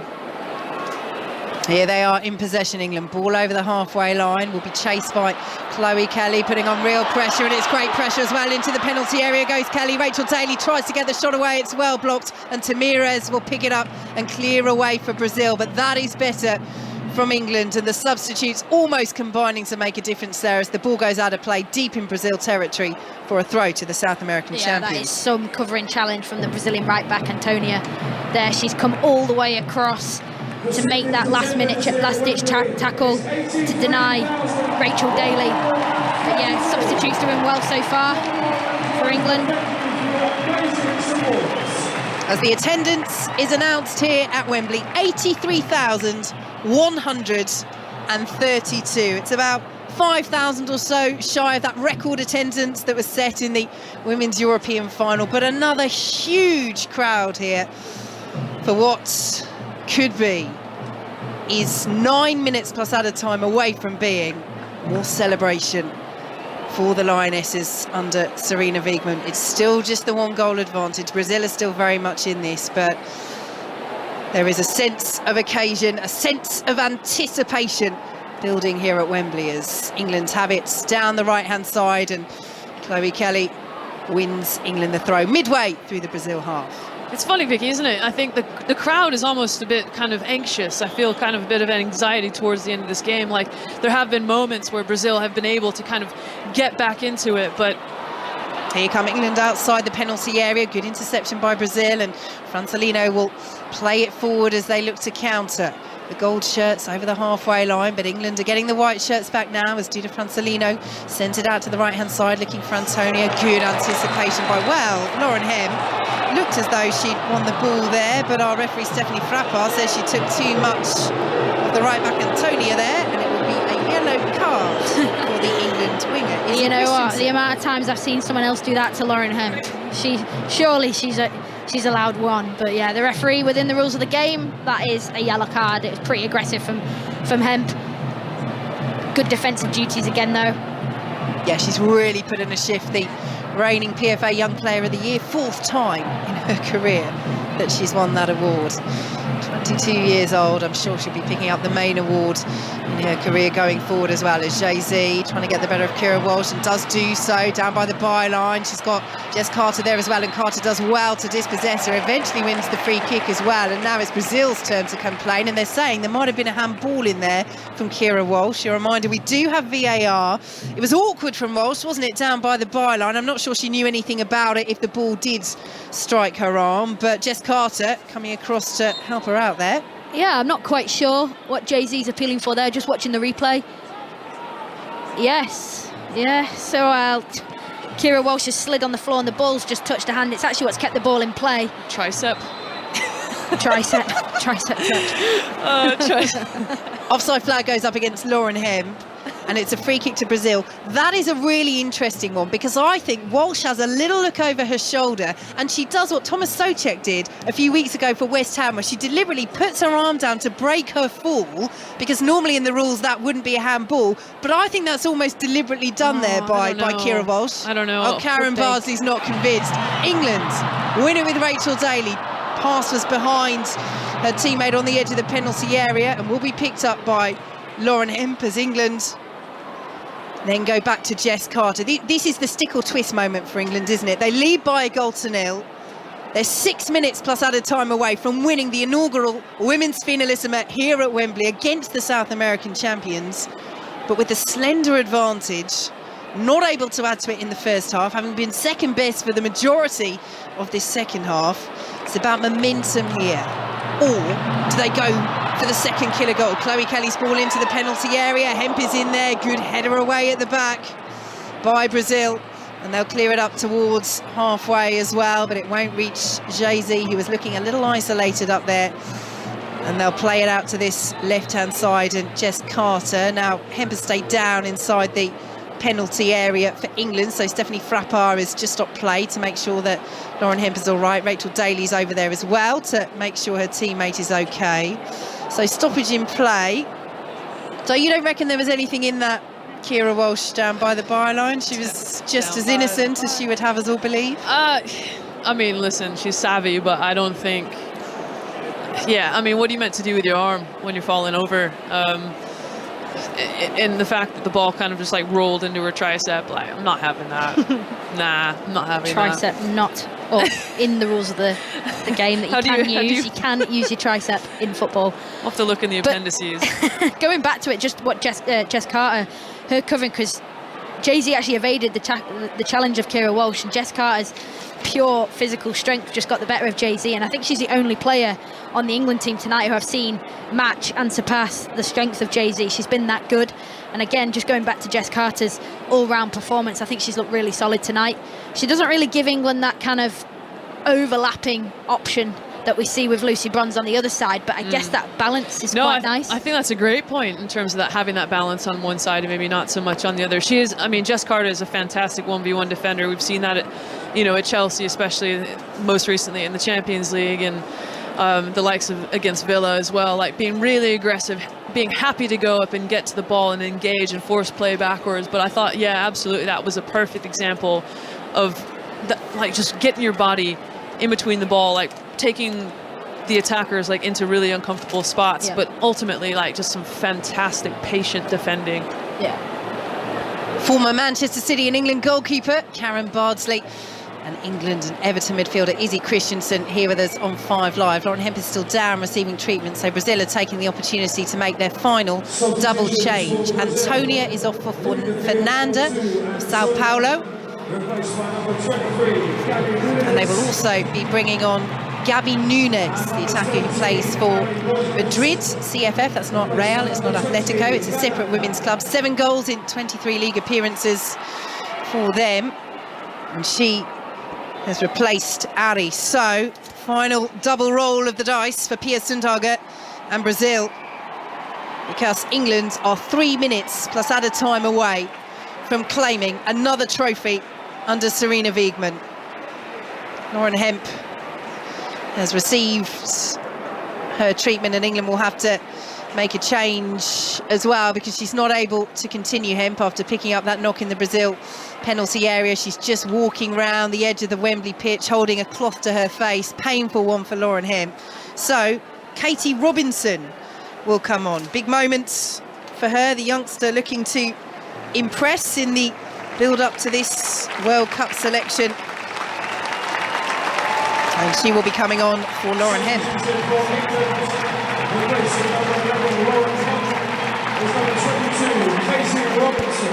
Yeah, I'm really looking forward to seeing what Katie Robinson brings to this game. I think she's brought a lot of pace, especially going forward for Brighton, and she's in. And here she comes down the left-hand side, the Brighton player.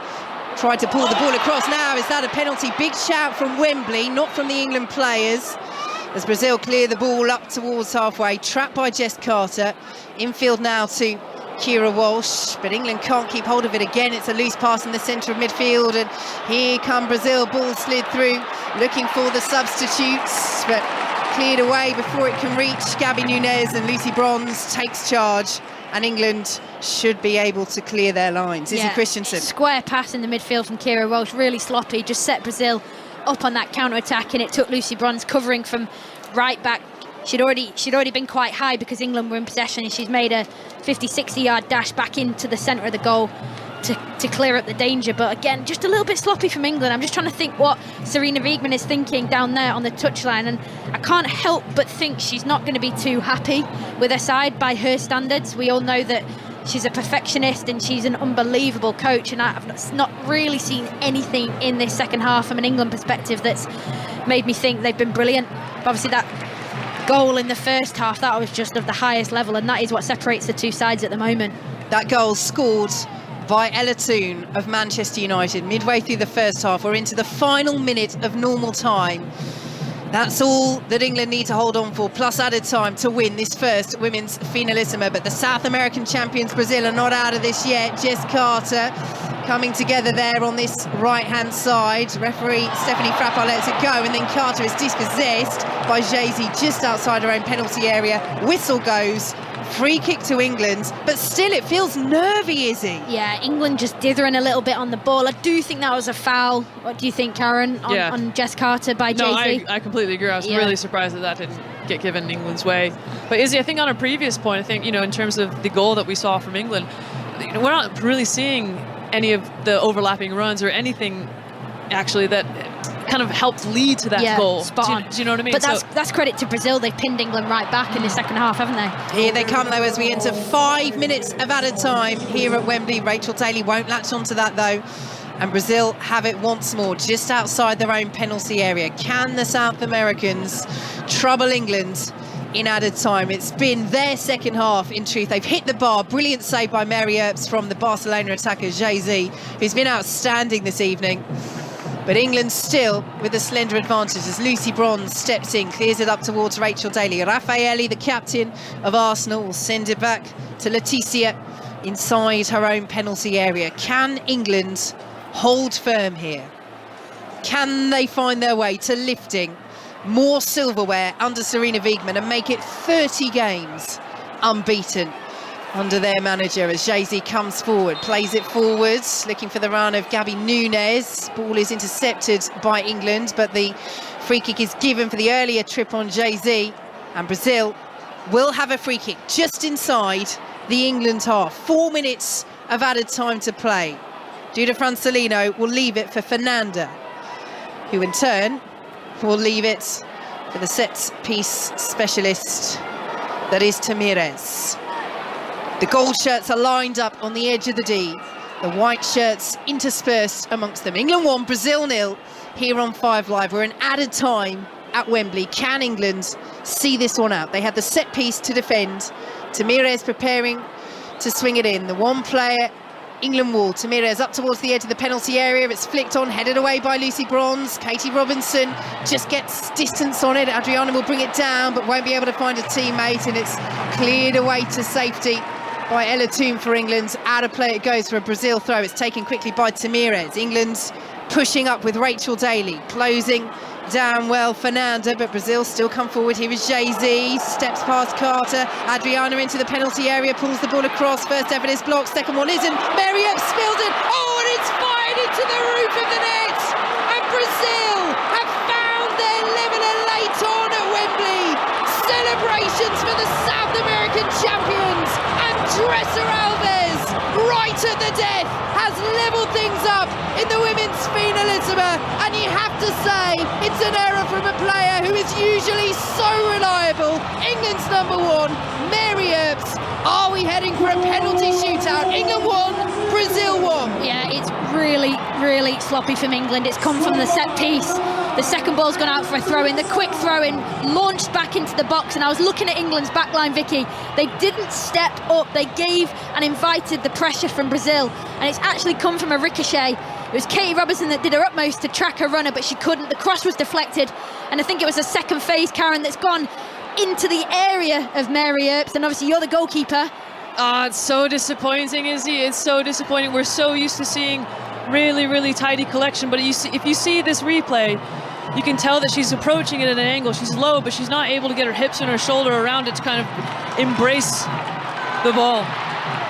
Here come England down the left-hand side. Katie Robinson won't keep it in, but Brazil under pressure, play it straight out of play, and now Wembley roars the Lionesses forwards. They've been hit deep in added time. Can they find a response, or are we heading for a penalty shootout? No extra time, remember, we're straight to penalties if this finishes level. And Brazil, you have to say, Izzy, on the balance of play in this second half, they utterly deserve that equaliser. Yeah, they really do. They have not given up. They've fought until the final few minutes, and that's when they've got their rewards. There's been a real mentality shift from them in the second half. They've been all over England like a rash. Karen made an excellent point. There's been no fullbacks attacking for England, and that just goes to show how good this pressure has been from Brazil. And it was coming, it was inevitable, and they got their reward. Out to the left-hand side go England. Is there time for one last attack? We're into the final minute of added time. Here is Katie Robinson of Brighton. She's well dispossessed at the back by Brazil. Good work by the substitute Fernanda. And now it's Brazil's turn. Anywhere will do. Out of play it goes for an England throw. 20 seconds of added time to play. Carter takes the throw for England. 1-1 here on 5 Live. Forward by Leah Williamson.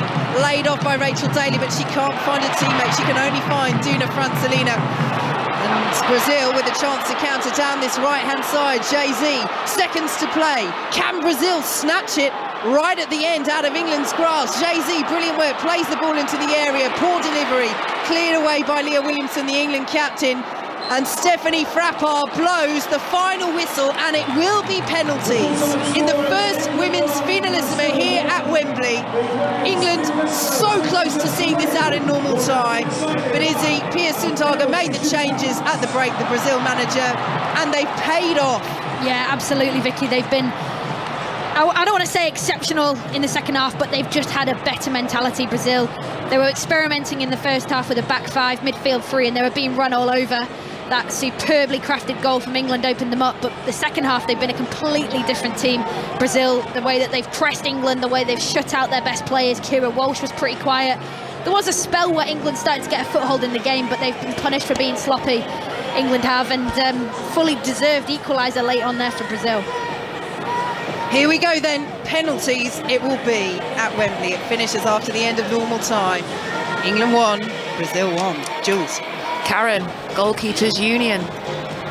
Could she have done better? Don't make me do this. No, I will. Oh, I thought we were better friends than that. Yeah, you know what? Listen, I've been there. You know, all the goalkeepers have been there. I think it's an error. You know, in terms of an angled shot coming in, bounced up just in front of the keeper. Usually, you try to kind of cradle it in and kind of, I don't know. This is going to sound like a terrible analogy, right? But go for imagine a crash test dummy, right? Okay. We'll start there. So, you know, you're going really fast and then you hit something and then your arms just fly around the ball, right? They fly forward. So you're kind of like cradling in the ball. But what we didn't see from Izzy's laughing. I cannot say a thing because I am the worst at analogies. So don't bring me into this. Don't bring me into this. But ultimately, the point I'm trying to make is that there was too much of like an upright surface. The ball came off the chest of Mary Earps, and she didn't quite get her hips around and get her shoulders on the angle to kind of cradle that in. So obviously it bounced out forward. But yeah, disappointing. Really disappointing after a fantastic save in the earlier stages of the game. So we speak so often about the mentality of Mary Earps on her rise, but she's obviously, she's just made that error late on there. Now she's got to face penalties. So you've got to look at that from a mentality, what she made of here, because it's so tough to make a mistake in the game and then recover from it and then be the key player here for England. Yeah, I think you're absolutely right. In terms of what we're seeing on the pitch from Brazil, we're seeing a lot of positivity, a lot of energy, and what we're seeing from England is very kind of pragmatic and planned and well rehearsed. And you can see Mary Earps going through what I imagine are some of the penalties with her coach. But also, what we are seeing here is exactly what Sarina Wiegman wanted from this match tonight, and also Australia coming next week. Yeah, spot on, Jules. I think that I said it on commentary that Sarina Wiegman's had 2 friendlies in one game, 2 different systems from Brazil, and now you're getting a penalty shootout. This is the perfect preparation. I almost think, don't mean this in the wrong way, but it's good for England. This is really good for England because it's another test, and Sarina Wiegman can find out a lot about her team in situations like this. And Vicky loves a penalty shootout, don't you, Vicky, after last week? I mean, we did. We had the drama, didn't we? Chelsea against Lyon with that 128th minute penalty in extra time that levelled things up for Chelsea on aggregate. But I think Izzy's completely right there. I mean, going into the World Cup is so huge. Yes, this is about winning the Finalissima. Yes, that would be a boost. It would be a statement going into the World Cup. It's another trophy. Of course players want that. Of course Sarina Wiegman wants that. But like you said, Izzy, if they now have to face a penalty shootout in the World Cup, which they didn't have to face in their run through to winning the European Championships last summer, if they come through it and win, I'm sure in hindsight Sarina Wiegman will say, well, I'd rather that we did actually have that experience. And if they lose it, perhaps a different story. But this is key experience for England. Yeah. Let's see what happens. All part of the plan. And as well, with this context, massive stadium, massive crowd, pressures on England. Again, this is a perfect scenario to prepare. Do you know what as well I think is interesting? You heard the groan go round, not at full time, but when they announced it was a penalty shootout. I'm not sure everybody inside this stadium, all 83,000 of them, knew that it was going straight to penalty. Not everyone in the world is as prepped as you, Vicky Sparks. You have got the most. You've got more notes than I did in 3 years at university in front of you here tonight for one game. So, penalties will be taken away to our right. And what a moment this is for the Brazil keeper, Leticia. We mentioned during this commentary, they are without their regular number 1, Lorena. She's injured. This is a huge moment, Karen Bardsley, for Leticia to become the heroine for Brazil. Yeah, it is. For the first time, none of the pressure is going to be on the goalkeeper. So I think it's always a fun way to look at penalty shootouts as well. But yeah, this is a perfect opportunity for her to kind of edge a little bit closer to maybe pipping that number 1 shirt in the World Cup. So, Mary Earps for England, Leticia for Brazil. The players lining up in the centre circle. Who will be the heroine this evening? It will be England to take the first penalty as Leticia comes back into her 6-yard box. England, who conceded that goal so late on at the end of added time, and it will be their regular number 1 penalty taker, Georgia Stanway, who has been so good from the spot since assuming that responsibility for the national side. It's Stanway to take the first penalty for England against Brazil. Central run-up, Stanway. Oh, Leticia got something on it, but it's past her and into the corner of the net, and England have advantage in the penalty shootout. Yeah, the pace on the ball from Stanway takes it past Leticia, but as a goalkeeper, my word, when you get a hand to it, you must be so disappointed if you don't save it. She's just tipped it into the side netting. 1-0 to England. Well, that's it. You can look at it as real frustration for Leticia in Brazil, but it's also encouragement that she almost got there as Adriana, off the bench for this match, steps up for Brazil. So she was their joint top scorer at the Copa America last summer. Adriana to level things up in the penalty shootout. Mary Earps bouncing on her line. It's Adriana. It's a great penalty, and again Mary Earps gets something on it, but not enough to push it past the post. I tell you what, Karen Bardsley, almost two identical goalkeeping actions there, but both of them are beaten. Oh yeah, I mean, a fantastic push from Mary Earps. She's obviously gone the right way. Big trailing top hand, managed to get, just not enough on it, but I absolutely love the enthusiasm, and I absolutely love the agility there. So 1-1, one penalty apiece as England's prepare to take this next spot kick, and it's saved by Leticia. Ella Toon's effort is stopped by Brazil's goalkeeper. And after scoring the opener here at Wembley, she's denied from the spot in the penalty shootout. Yeah, excellent from Leticia. She's just guessed the right way, and Ella Toon, she just didn't put enough pace on the ball. She didn't hit it with as much conviction as she did when she scored in that net in the first half. She just needed to put a foot through the ball more, and lucky, but great save from the keeper. So Mary Earps now to take the responsibility as Tamirez, the veteran, steps up. Tamirez from the spot to give Brazil the lead, and Mary Earps saves a fantastic stop from England's number one, and we are still all square in the penalty shootout. I'm not gonna lie, I absolutely love that. Oh, what a fantastic save, and a great, powerful dive for Mary Earps to get her left hand to that. She knew the entire way where that was going. It was at the perfect height for Mary Earps. What a big save, that top left hand, fingertips and all. So now the responsibility falls on Rachel Daly. Off the bench to replace Alessia Russo in this match. A big high five with Mary Earps, who comes to give her the ball, and Daly places it on the spot. Left back at the Euros, striker in the Finalissima, to give England a 2-1 lead in the penalty shootout. They'll have taken one more penalty than Brazil. It's Daly, and it's brilliant into the side netting. Nothing Leticia could do about it, and England do have the advantage. 2-1. Excellent penalty from Rachel Daly. It was sure, precise, accurate, hit with power. Keeper had no chance. Really strong from Rachel Daly. So now Mary Earps, having made that save from Tamirez, has the opportunity to try and keep this advantage for England. It's Raffaelli, the captain, the Arsenal centre-half, who steps up to shoulder the responsibility. Earps once more bouncing on her line. It's Raffaelli for Brazil, and she hits the bar! And Wembley celebrates because England retain their advantage in the penalty shootout, and Mary Earps is pumping her fist to the crowd.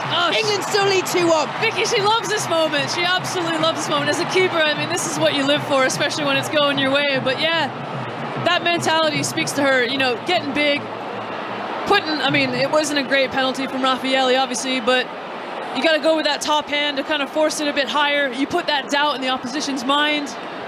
This is going our way. I love it. So 2-1 England lead, 3 penalties apiece. Alex Greenwood with the chance to really put the pressure on Brazil. Leticia has saved one penalty, but she can't save that one. Greenwood sends her the wrong way, and Brazil have to score or England win the Finalissima. Absolute class from Alex Greenwood. Honestly, when she walked up to the ball, I was never in doubt when she's on a dead ball situation. Outstanding penalty, sends the keeper the wrong way. She puts it into the bottom left, the keeper's right, keeper goes the wrong way. Super composed, super calm. Big goal for Alex Greenwood, that. Can Mary Earps be the heroine? Brazil must score this penalty. Huge responsibility for Carolyn, who steps up. It has to go in, or England will lift the trophy. It's Carolyn, it's a central run-up. Mary Earps waits, almost motionless, on the goal line. Carolyn for Brazil, stuttering run-up, sends Earps the wrong way. Brazil cling on, but England now with the chance to win it of their own accord from the spot.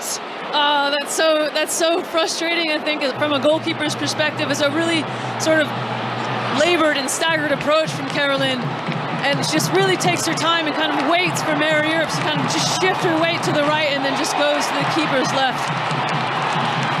Well, doesn't fate have some interesting twists? She was the extra time heroine last summer in the European Championship final, and Chloe Kelly steps up to score what could be the winning penalty for England in the Finalissima. It's Kelly from the spot, and she does score it! And England do win the Finalissima against the South American champions, Brazil. It's another trophy for the Lionesses on the stage of their greatest triumph. Serena Wiegmann celebrates glory once more. England have beaten Brazil. Chloe Kelly again, at Wembley. She did that whole technique where she lifts her knee up and strikes the ball with such confidence, and she's put it to the right of the goalkeeper, to our left as looking. It's a super penalty into the side net. She absolutely buried it and doesn't phase her at all. The pressure, there's 83,000 people in here. Doesn't at all phase her, the types of pressure, because she's lived through these moments before. But yeah, super penalty from Chloe Kelly to win it there. Oh, she absolutely crushed it, Izzy. Absolutely buried it, using your words. But I mean, I just love the celebrations. I mean, everyone just went straight to Mary Earps. Mary Earps is just drinking it in, is just going and celebrating with the crowd. And, again, speaks to the mentality of this team. They love winning. And, boy, was that dramatic as well. She loves this stadium.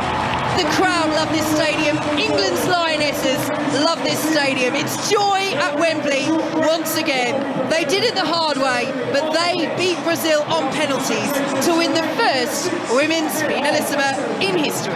Vicky, and it's another trophy for England to lift, and hopefully we'll bring you a commentary of that when it happens here on 5 Live. Reggie, 85058 at 5 Live Sport, saying that England looked excellent in the first half, but lots of little individual errors in the second. And Karen Polly says, I hate penalty shootouts, but it's ideal for World Cup preparation. And as you alluded to, Izzy, in front of a huge crowd, to win a trophy to both of you, it doesn't get much better than that. No, absolutely. Polly nailed it. She absolutely nailed it, and Izzy nailed it. In terms of that preparation, yeah, I think you've said it in commentary, Izzy. Like, you've got 2 fixtures in one, huge experience in front of the massive crowd. And look, that unbeaten run continues, and they've got a trophy. And so, like, I don't know what the test against Australia is going to bring, but hopefully, it's equal. A different style of play. Exactly. I think the Australia game on Tuesday at Brentford Stadium, I think that will present another challenge. And again, that's why these fixtures and friendlies are planned, because they need to test themselves up against all different styles of football across the world to make sure that they go to the World Cup as best prepared as they can be. And that is another hurdle jumped over today. And we question, I said I didn't question, I never had any doubt, but I was asking, can Mary Earps recover from that mistake and put in a performance in a penalty shootout? Absolutely. Another box ticked from the best goalkeeper. Mary dug deep for that as well, didn't she, Karen? Yeah, no, absolutely. It's a great point. A huge testament to her personality and her character. I think she would have obviously been massively disappointed with that mistake, and I think to kind of be able to put it right and just take control. It says a lot about her, a lot about her preparation, and you can tell that this team has a lot of faith in what she's doing. And what a big moment again for Mary personally, considering everything she's been through as well. And she's got the recognition of being in the world's best. Yeah, absolutely, Karen. And from Brazil's perspective, I still think they can hold their heads high. I think in terms of their preparation for the World Cup, I feel like they came of themselves a little bit in the second half in terms of different style of play. You can see the hunger coming off the bench. And I think that's a real asset to Pia Sundhage's team, is having that depth in the squad. And when you see players come on at half-time and throughout the second half with that level of hunger and desire to fight for their team and to get that last-minute equaliser, I think that just says a lot about the team that she's building.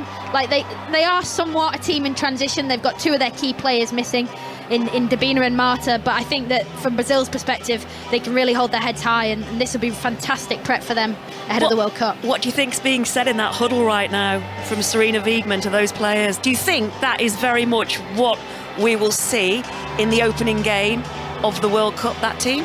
You said a couple of places are up for grabs. Yeah, I think there's 9 out of 11 there. I think there's 2 that are still up for grabs. Fran Kirby's place being one of them, because we know that Sarina Wiegman, she said she's going to give her as much time as possible to be fit, if she can be, for the World Cup. Listen, if Fran Kirby is fit, great. Is she fit enough to go into a tournament on the other side of the world? Well, I suppose they have plenty of preparation time, but physically, is she ready for that? I'm not sure. So I think Ella Toon's done herself, every favour today in that goal and her performance, especially in the first half, to play in that number 10 role. I did have not doubts, but I was wondering who was going to fill that role, but she was fantastic tonight, Ella Toon. I think that the space is up for grabs is the 9. I really do think that is up for grabs. I think it's either Alessia Russo's or Rachel Daly's. I think it's an unknown, and we'll find out at the start of the tournament. And I also think one of the wing positions is up for grabs. I think it's going to be 2 out of the 3, Lauren James, Lauren Hemp, and Chloe Kelly, depending on the type of game. And again, that versatility is something which Sarina Wiegman's built in this squad. Different players can play in different games, but we've seen it in the Euros last year. She stays pretty consistent with her starting 11. So I think there's a couple of places there. I mean, it's hilarious actually when you think about it that, if the number 9 position does go to Alessia Russo, that, the wing position that maybe needs filling can go to Rachel Daly or even back in fullback. So, Rachel Daly has obviously put herself in a fantastic position to obviously go to Australia. And I'm sure she doesn't really mind where she plays as long as she's getting on the pitch. Karen, we're just seeing the players are taking in some of the appreciation from the England fans that are still here at Wembley Stadium. What do you think we will see different next week? Do you think it'll be a similar side to what we've seen tonight, or will she make those changes? I think it'll be a similar side to what to tonight. I imagine we might see some changes. I don't know if it's going to be initially in the starting 11, or perhaps we might see some earlier substitutions. I think tonight we saw it around the 75th minute, something like that. So will she be wanting to try to see the impact that maybe Rachel Daly can have from the off? Would Alessia Russo be better in terms of coming on as a substitute again and having that huge impact that we obviously saw at the Euros? So yeah, there's a few questions around those positions that Izzy alluded to, but I think from what we're used to seeing from Sarina, she doesn't deviate terribly. What do you think she would have taken from this performance? Not the result, because everyone's saying it's another trophy. Well, fans will be saying, yeah, it's another trophy and brilliant, but it's about the World Cup, isn't it? Yeah, and our job here is to analyse it and to assess the pros and the cons of what we've seen and how can they improve. And obviously we can just give our opinion, but I think the second half in particular, Sarina Wiegman has got stuff to work on tactically. I think perhaps some players had an off day. Kira Walsh, by her standards, had an off day today, and she is normally that pivot, the supply line between defence and attack for England. She was slightly off the pace today, and I think if she'll put a performance right on Tuesday without any doubt. But I think what Australia will bring is a similar sort of mentality as what we saw from Brazil in this second half. I think we've got that hunger, the Australians, that desire, the willingness to run in behind and stretch England. That might work in England's favour. It'll open up gaps in the midfield. But I think generally speaking, Sarina Wiegman probably won't be too happy about what she saw in the second half. I completely agree. I think we saw a lot of unnecessary and unforced errors from England tonight. I think we saw Aaliyah Williamson that didn't maybe look as comfortable and confident as we usually do. I think perhaps Georgia Stanway didn't get involved as much as we would normally see. And yeah, I think maybe Lucy Bronze as well made some decisions that we weren't used to seeing her make. So yeah, there will be some fine margins that Sarina won't be very happy with, I imagine. And Vicky, the photographers, they're in place. The presentation is about to get underway, looking by what we can see at the pitch here at Wembley. Yeah, the referees are preparing to go through the Guard of Honour that is being formed by England, and then of course it will be Brazil, and England will get to lift another trophy under the Wembley Arch, and they're going to have to finish off that post-match interview with Chloe Kelly and Mary Earps pretty quickly, because they've got to get ready to be in the Guard of Honour and prepare to lift this trophy.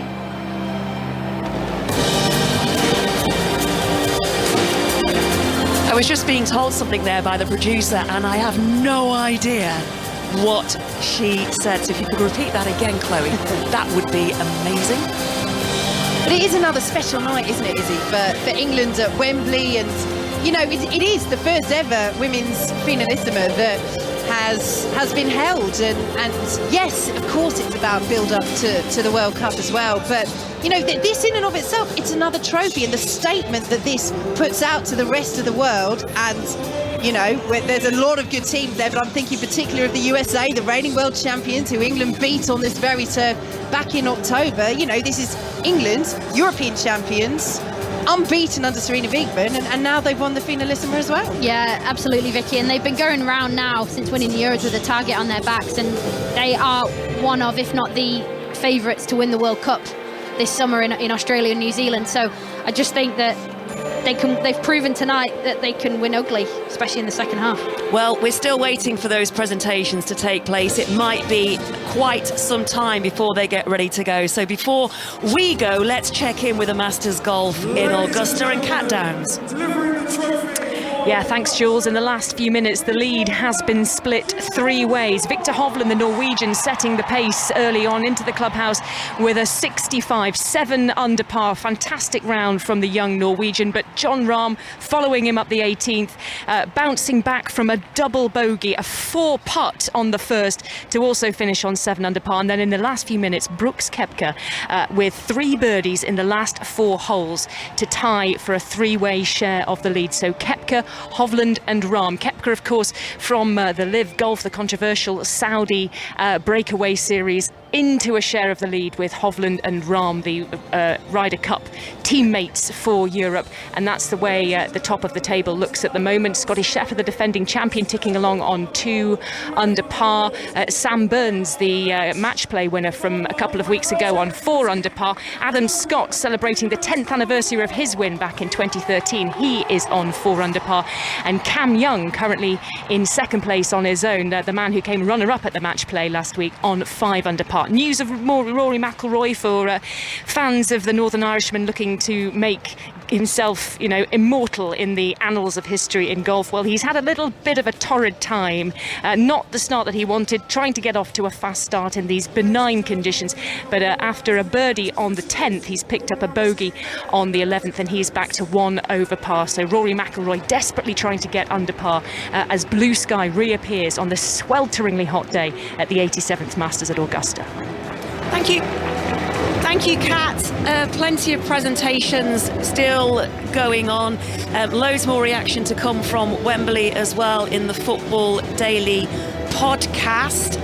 The Football Daily podcast, by the way, available later this evening with all the reaction from tonight's match, plus the latest on Frank Lampard back at Chelsea. 5 Live Sport is very much back tomorrow night with Darren Fletcher from 7 o'clock for the Friday Football Social. But I think all the presentations have now taken place, and it's about the real stuff here now, Vicky Sparks, with the teams making their way to the presentation platform. Yes, Brazil walking through that guard of honour, being applauded by England. We've seen Kira Walsh pick up the Player of the Match trophy, a deserved winner of that for you, Izzy Christiansen. Well, I was saying earlier on air, I thought she had an off day, but I guess that's a reflection on her standards, that she's that good of a player. Even when she's maybe operating at 70%, she's still being nominated as Player of the Match, so well done to her. And Karen, I suppose there was that spell in the second half, wasn't there, where Brazil were really in the ascendancy, but Walsh did have that little spell where she just wrested control back away, and we saw there, as Izzy says, perhaps not all round the best performance from her, but we saw that glimpse of the impact that she can have in that sort of environment. Yeah, I think the operative word is definitely impact. You know, I mean, she was dictating the tempo. She was always, you know, even if she was, you know, not having the game that we're used to seeing her in terms of the tidiness and maybe too much time on the ball, little things like that, she was still obviously wanting the ball, dictating the tempo, finding the passes. You know, she's a fantastic player to have on a team, and like I can't imagine what this England side would be without her. So I mean, let's hope that she stays fit and healthy in the build-up to the World Cup.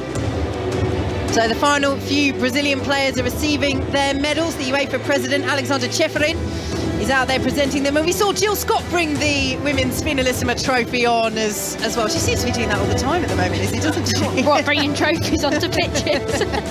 she's perfected the art of carrying. Karen knows what a farmer's carry is. It's where you're carrying a heavy weight in the gym. But Jill didn't do too much of that in her career, did she? No, she didn't.